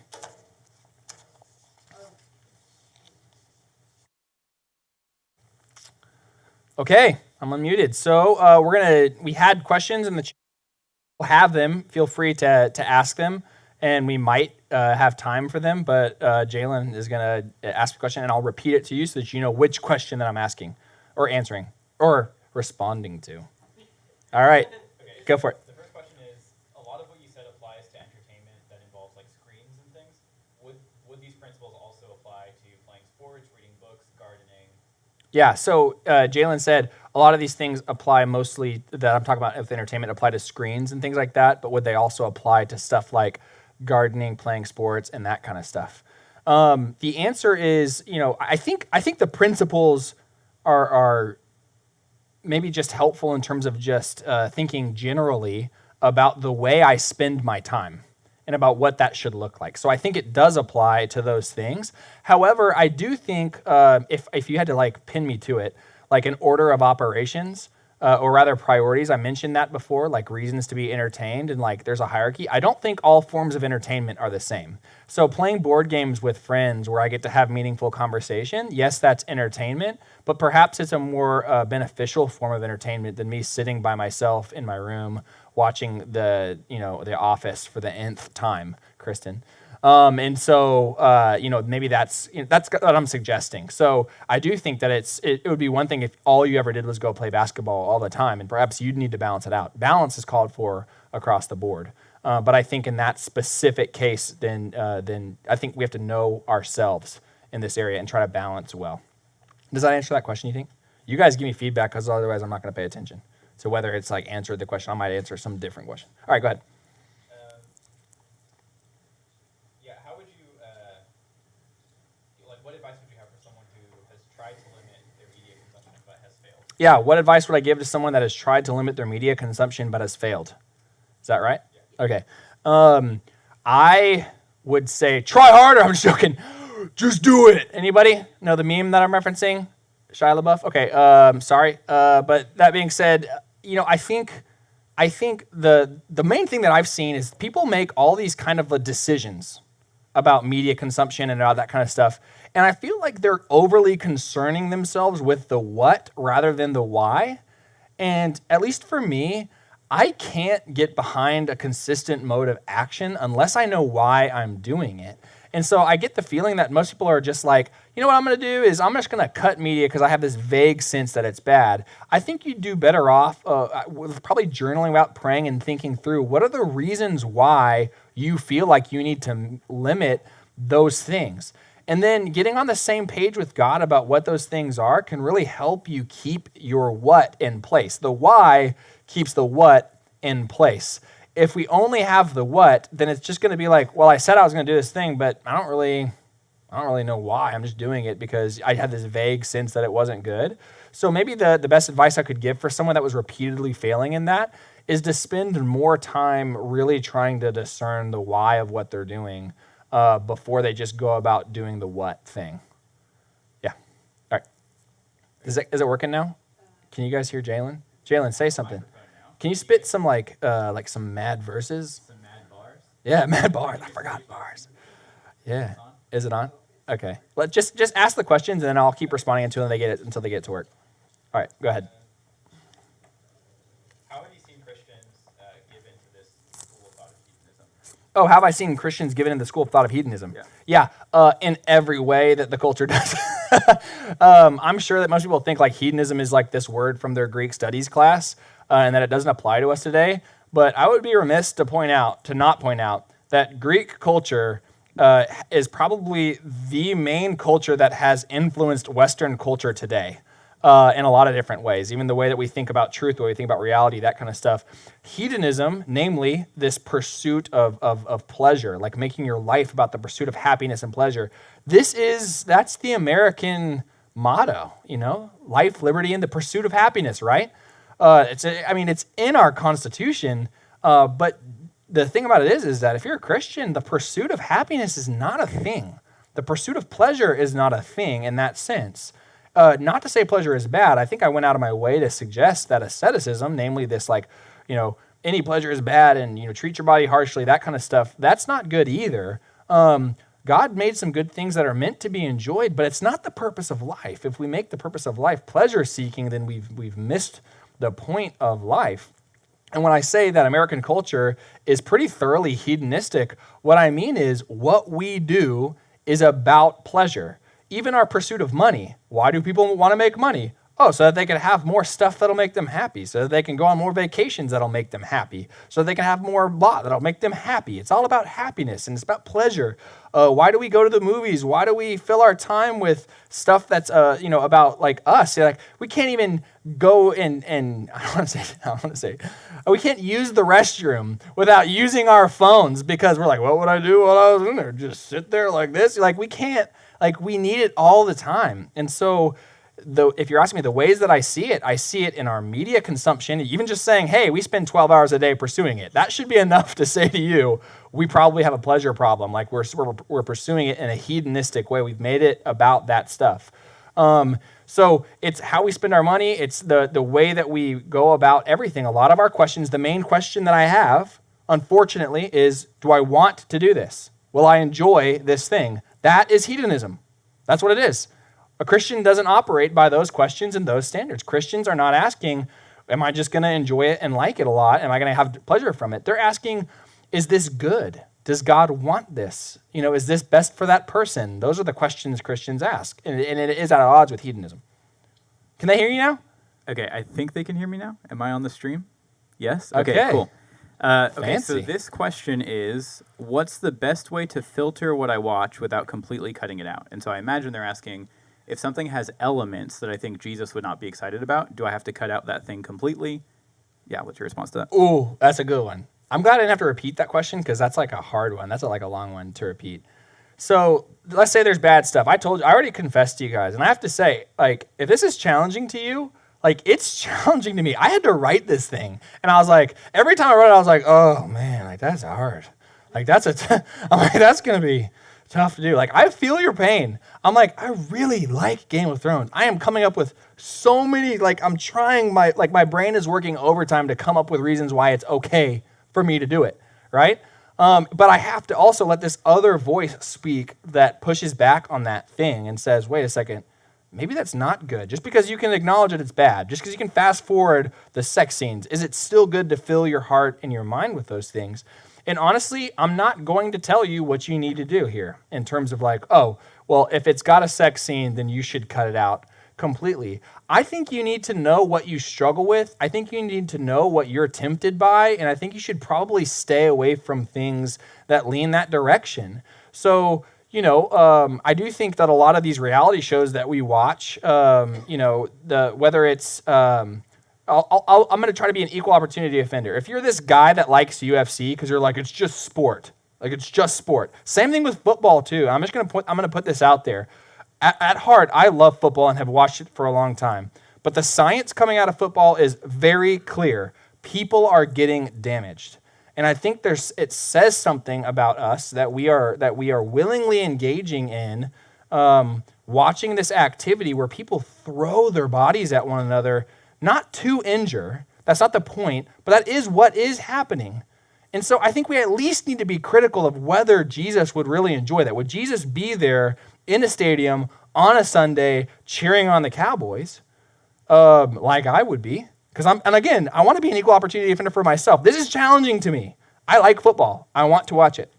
And UFC is the same thing. These are people that are hurting each other. Their intent is to submit someone and to harm them. And we should be suspect about that. And if I'm someone that struggles with anger or violence or whatever, perhaps I should be especially careful about avoiding that.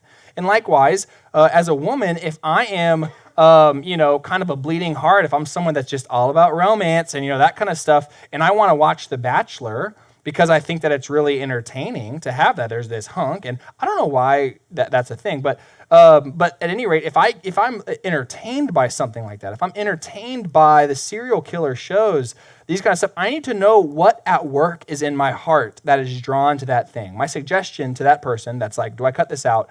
I think you have to isolate what in my heart is drawn to this thing.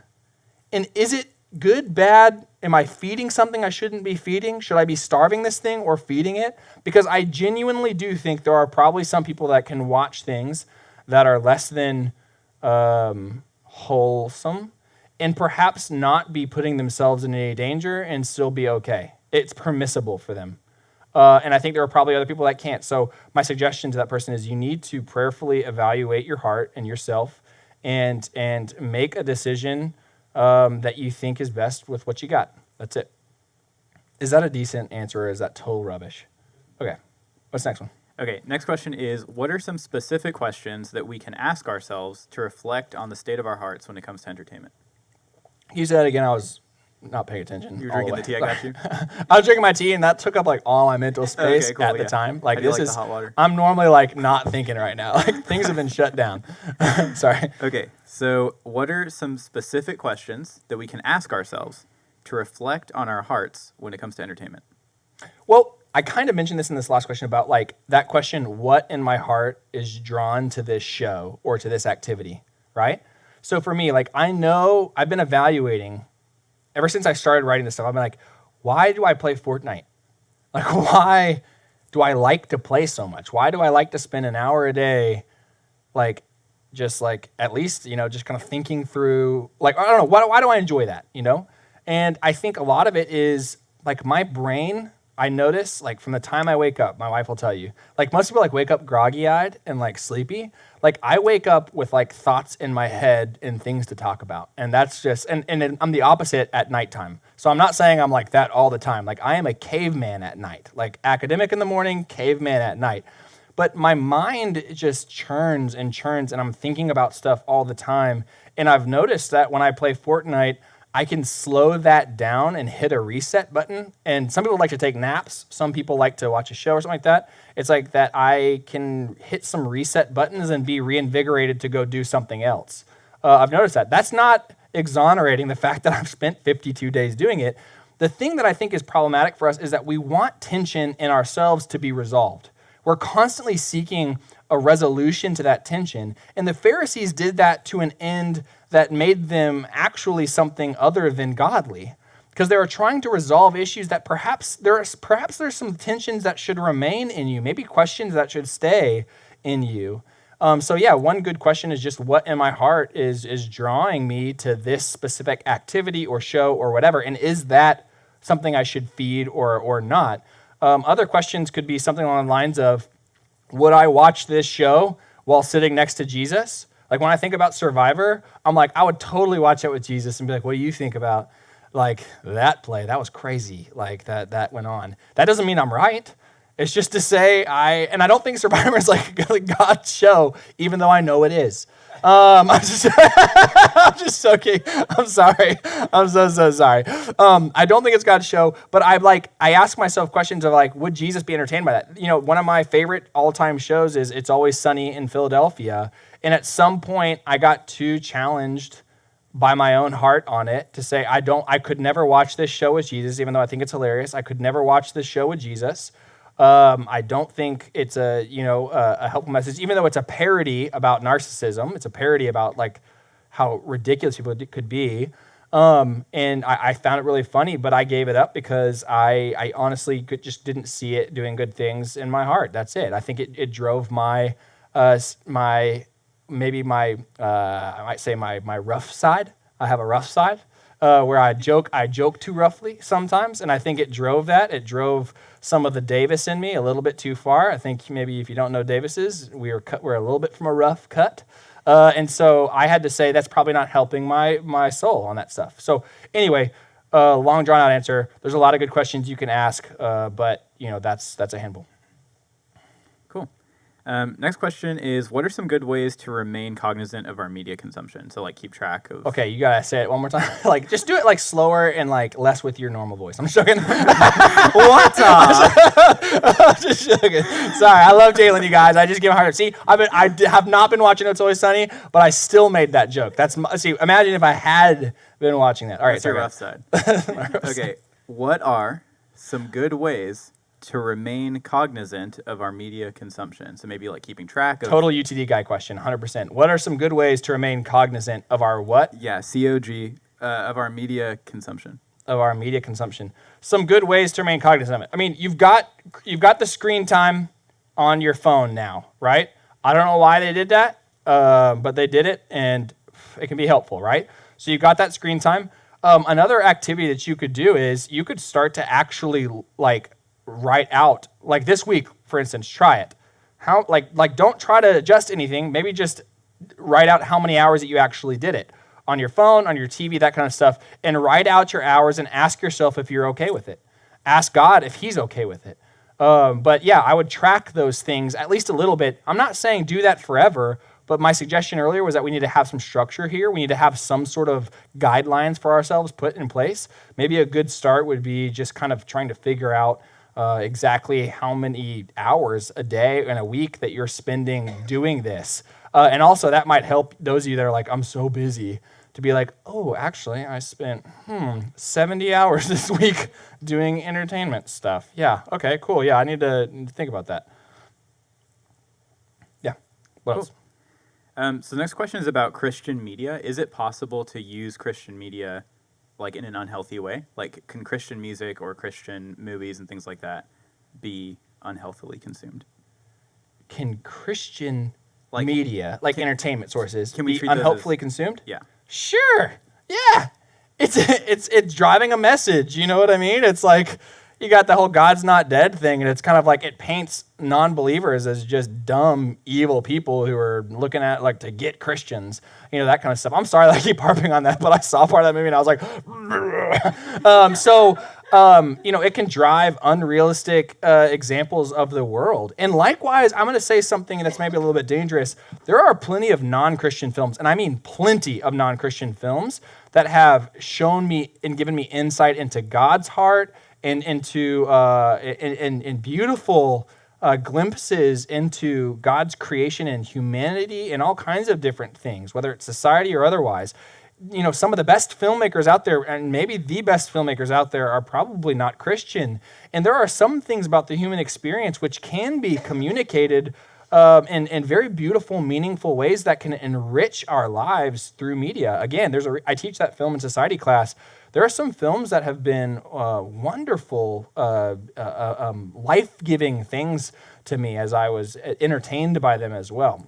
I don't always watch Jason Statham movies or something like that. In fact, I rarely do. But I will just a little. Since we're being vulnerable, I will just tell you guys, I like the Fast and Furious movies. I think they're dope. Sorry, it is what it is. Haters gonna hate. All right, what's that next question? Okay, yeah. So you definitely touched on this in your talk, but can you list any more ways to use entertainment to serve others and create community? Other ways to use entertainment to serve others and create community. Yes. Do you know who does this super well? She's not watching, probably, but Abby. You guys know Abby Malone? She's like activities woman. She's like, you guys want to like do a class one night where like I just teach you how to dance about something like that? And everyone's like, yeah, that sounds pretty good. And they like go over there, just turn on some music and start dancing, and she teaches them some dance moves or whatever. She's like, I think she set up that Sunday afternoon Frisbee group that gets together. Sorry if I'm blowing y'all's spot up. I would never go because I don't like ultimate Frisbee. But there are, I think, ways like that we can really build community and serve people is by just creating something. It can be anything. Like, there are so many things that be entertaining. Do you want to know something that was really entertaining to me when I was in college? Going to Walmart with my friends. Like, it was just funny. You know what I mean? Like, you could just have fun and do, like, just getting groceries together. You could have fun and doing stuff like that. I mean, we underestimate how fun something can be with just other people around with us to laugh about it. And I think the more that we can exchange isolated, self-pleasuring kind of like seeking of entertainment, more that we can limit that, not completely get rid of it, because it's not always time that you can hang out with people, right? The more we can limit that and replace it with just like, it doesn't have to even be an event, like I said with Walmart. It doesn't have to be like, well, I've got to hold a dance party now. Like, you can just be like, hey, I'm thinking about just walking on campus. You want to do it? Like, it doesn't, like, if someone asked me that, I'd be like, yeah, I think so. Like, let's just try it. What are you going to do? I don't know, just walk around. All right, let's do it. Well, I'll just explore campus. Be careful. Don't go to any bad places that you shouldn't go. Like, I know some of y'all be going to restricted areas. Stay away from that. But yeah, other than that, there's that. There's plenty of ways to do it. It would be harder to think of ways that you couldn't do it than it would be to find ways that you can. Cool. Okay, so we actually had multiple people ask about COVID, saying that COVID is a pandemic. I'm joking. Yeah, what is it? Tell me about the They're virus. like, what is COVID? I heard you mention it. What exactly are we dealing with here? Yeah, so basically in this season, people have moved away from relationships and towards entertainment due to social distancing and things like that. Mm-hmm. How would you respond to that challenge that we face? Yeah. So I fail to see the huge challenge in it, considering we still can, within CDC guidelines and within reason, still get time with one another without, like, I don't know, making out or like holding hands the whole time. Like, you can still be with people and go on walks. You can still throw the Frisbee at a distance. You can still get coffee and talk with one another outside and be, separate in some ways. There's a lot of things that you can do. And I do think it's quite a convenient excuse to be like, well, COVID, Jesus touched a man with leprosy. What does that tell you about his willingness to put people over against some of the fears of our age and time? I'm not saying be unwise. You're not Jesus in that way. You're probably not going to heal somebody of COVID. However, there are plenty of things that we can do, and maybe if you see it as risky, maybe you're just more risk averse than me. It's not that risky to do a lot of things with COVID that are outside, that are distanced. You can still engage with it over Zoom. If you're going to watch a Netflix show, start a Zoom call up and watch a Netflix show and laugh together, Survivor preferably. But there's all kinds of things that you could do. Don't let the same excuses everybody else is making be your excuses too.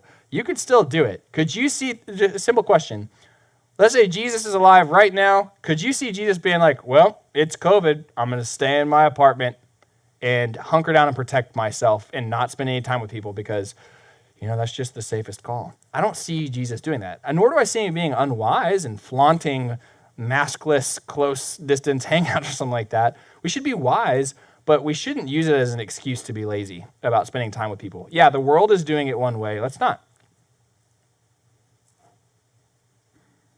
Couple more. Okay, cool. So you did say that you don't want to prescribe a certain amount of time to spend on entertainment, but how would you recommend someone think through what that amount is for them? That's a good question. The reason I don't want to prescribe a time is because think about how arbitrary it would be, right? If I was like, hey, 5 hours, like that's it. Like if you would have said that at the beginning of, I don't know, human history, they'd have been like, what? That's absurd. Like, what are you, a king sitting in a palace with all that time to spend on entertainment? So it's a moving target. So that's why I'm loath to say, here's this time thing. I think one of the reasons I think that this is such an easy talk is because there's so much low-hanging fruit. We haven't thought much about it. Maybe instead of saying, hey, it's this many hours, you should say, I need to evaluate how much hours I actually spend, like I said earlier, prayerfully think about that, and then come to some landing spot on it and tinker with it a little bit, right? Like we should have, again, don't resolve the tension, keep an eye on it. Don't tell yourself, it's 6 hours, and as long as I hit that, it's always going to be a success. Maybe there are seasons in your life where more is okay. Maybe there are seasons in your life where you need to cut it down some. But that being said, one of those seasons for me was having kids. I can tell you what I didn't do, and that was play Fortnite whenever they were babies. I was like, I'm going to bed. Now, that being said, I think the important things here is not that we create some rigid rule, but rather that we evaluate ourselves. Remember that whole that thing that I said on Rethink about being critical by evaluating ourselves? I think a good first step is evaluating how many hours that you actually spend, and then trying to come to some, in your heart and mind as you speak with God about it, like some number that you want to land on, and then reflect on it. Was it too much? Was it too little? What do you need to do? Be thoughtful about it in your own life. Those are the only guidelines I'd feel comfortable giving. Cool. Maybe like 2 more. Okay. So this next question is about Sabbath and entertainment. So this person, I guess, finds themselves engaging more in entertainment than in work. And so what does it look like for them to rest, to take Sabbath? So during their Sabbath, they engage more in entertainment than rest, than work. I guess the question is specifically, what does Sabbath mean for us in a culture of little work? But I guess I interpret that as, I think they're assuming that we just work less, and so maybe Sabbath is not as necessary. Maybe that's kind of what they're going for. Does that sound like an overgeneralization? yes. Okay. Or no, not over. No, that sounds accurate. You think that sounds yeah. Okay, cool. I was like, all right, how dare you?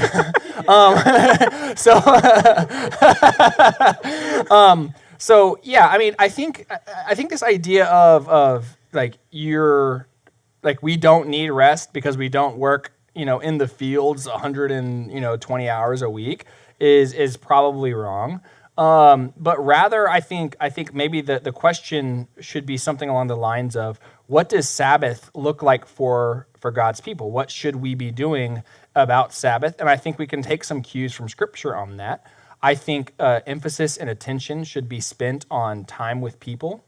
I think that an emphasis and attention should not, it's not as if God in the Scripture is like, selfishness is bad, don't focus on yourself all the time, that kind of stuff. But with Sabbath, it's all about you, friend. Like, however you rest, whatever's most important for you, do that. I don't think God's giving you a pass to be selfish on Sabbath.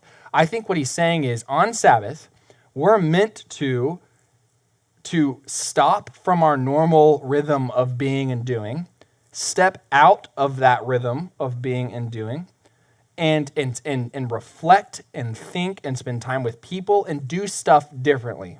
There's actually an article on our website called Rethinking Rest. Yeah, maybe. We love that word, rethinking. But I think it's called Rethinking Rest or something like that. Rest Redefined. Oh, way to go, Jalen. There's an article on our website called Rest Redefined where we talk about Sabbath a little bit more and thinking through that. So if you want to go on anyfocus.org, the resources, articles, it's there. It's called Rest Redefined. Rest, redefined. And so I don't even know if that's proper grammar, but either way, that can kind of give you some more insight into that. I don't think we're meant to treat Sabbath as this like hard and fast thing. However, I do think that Sabbath is God made it for us for a reason, and that we should think through it, and that we should be really purposeful about what that should look like. And you have to learn how to do it.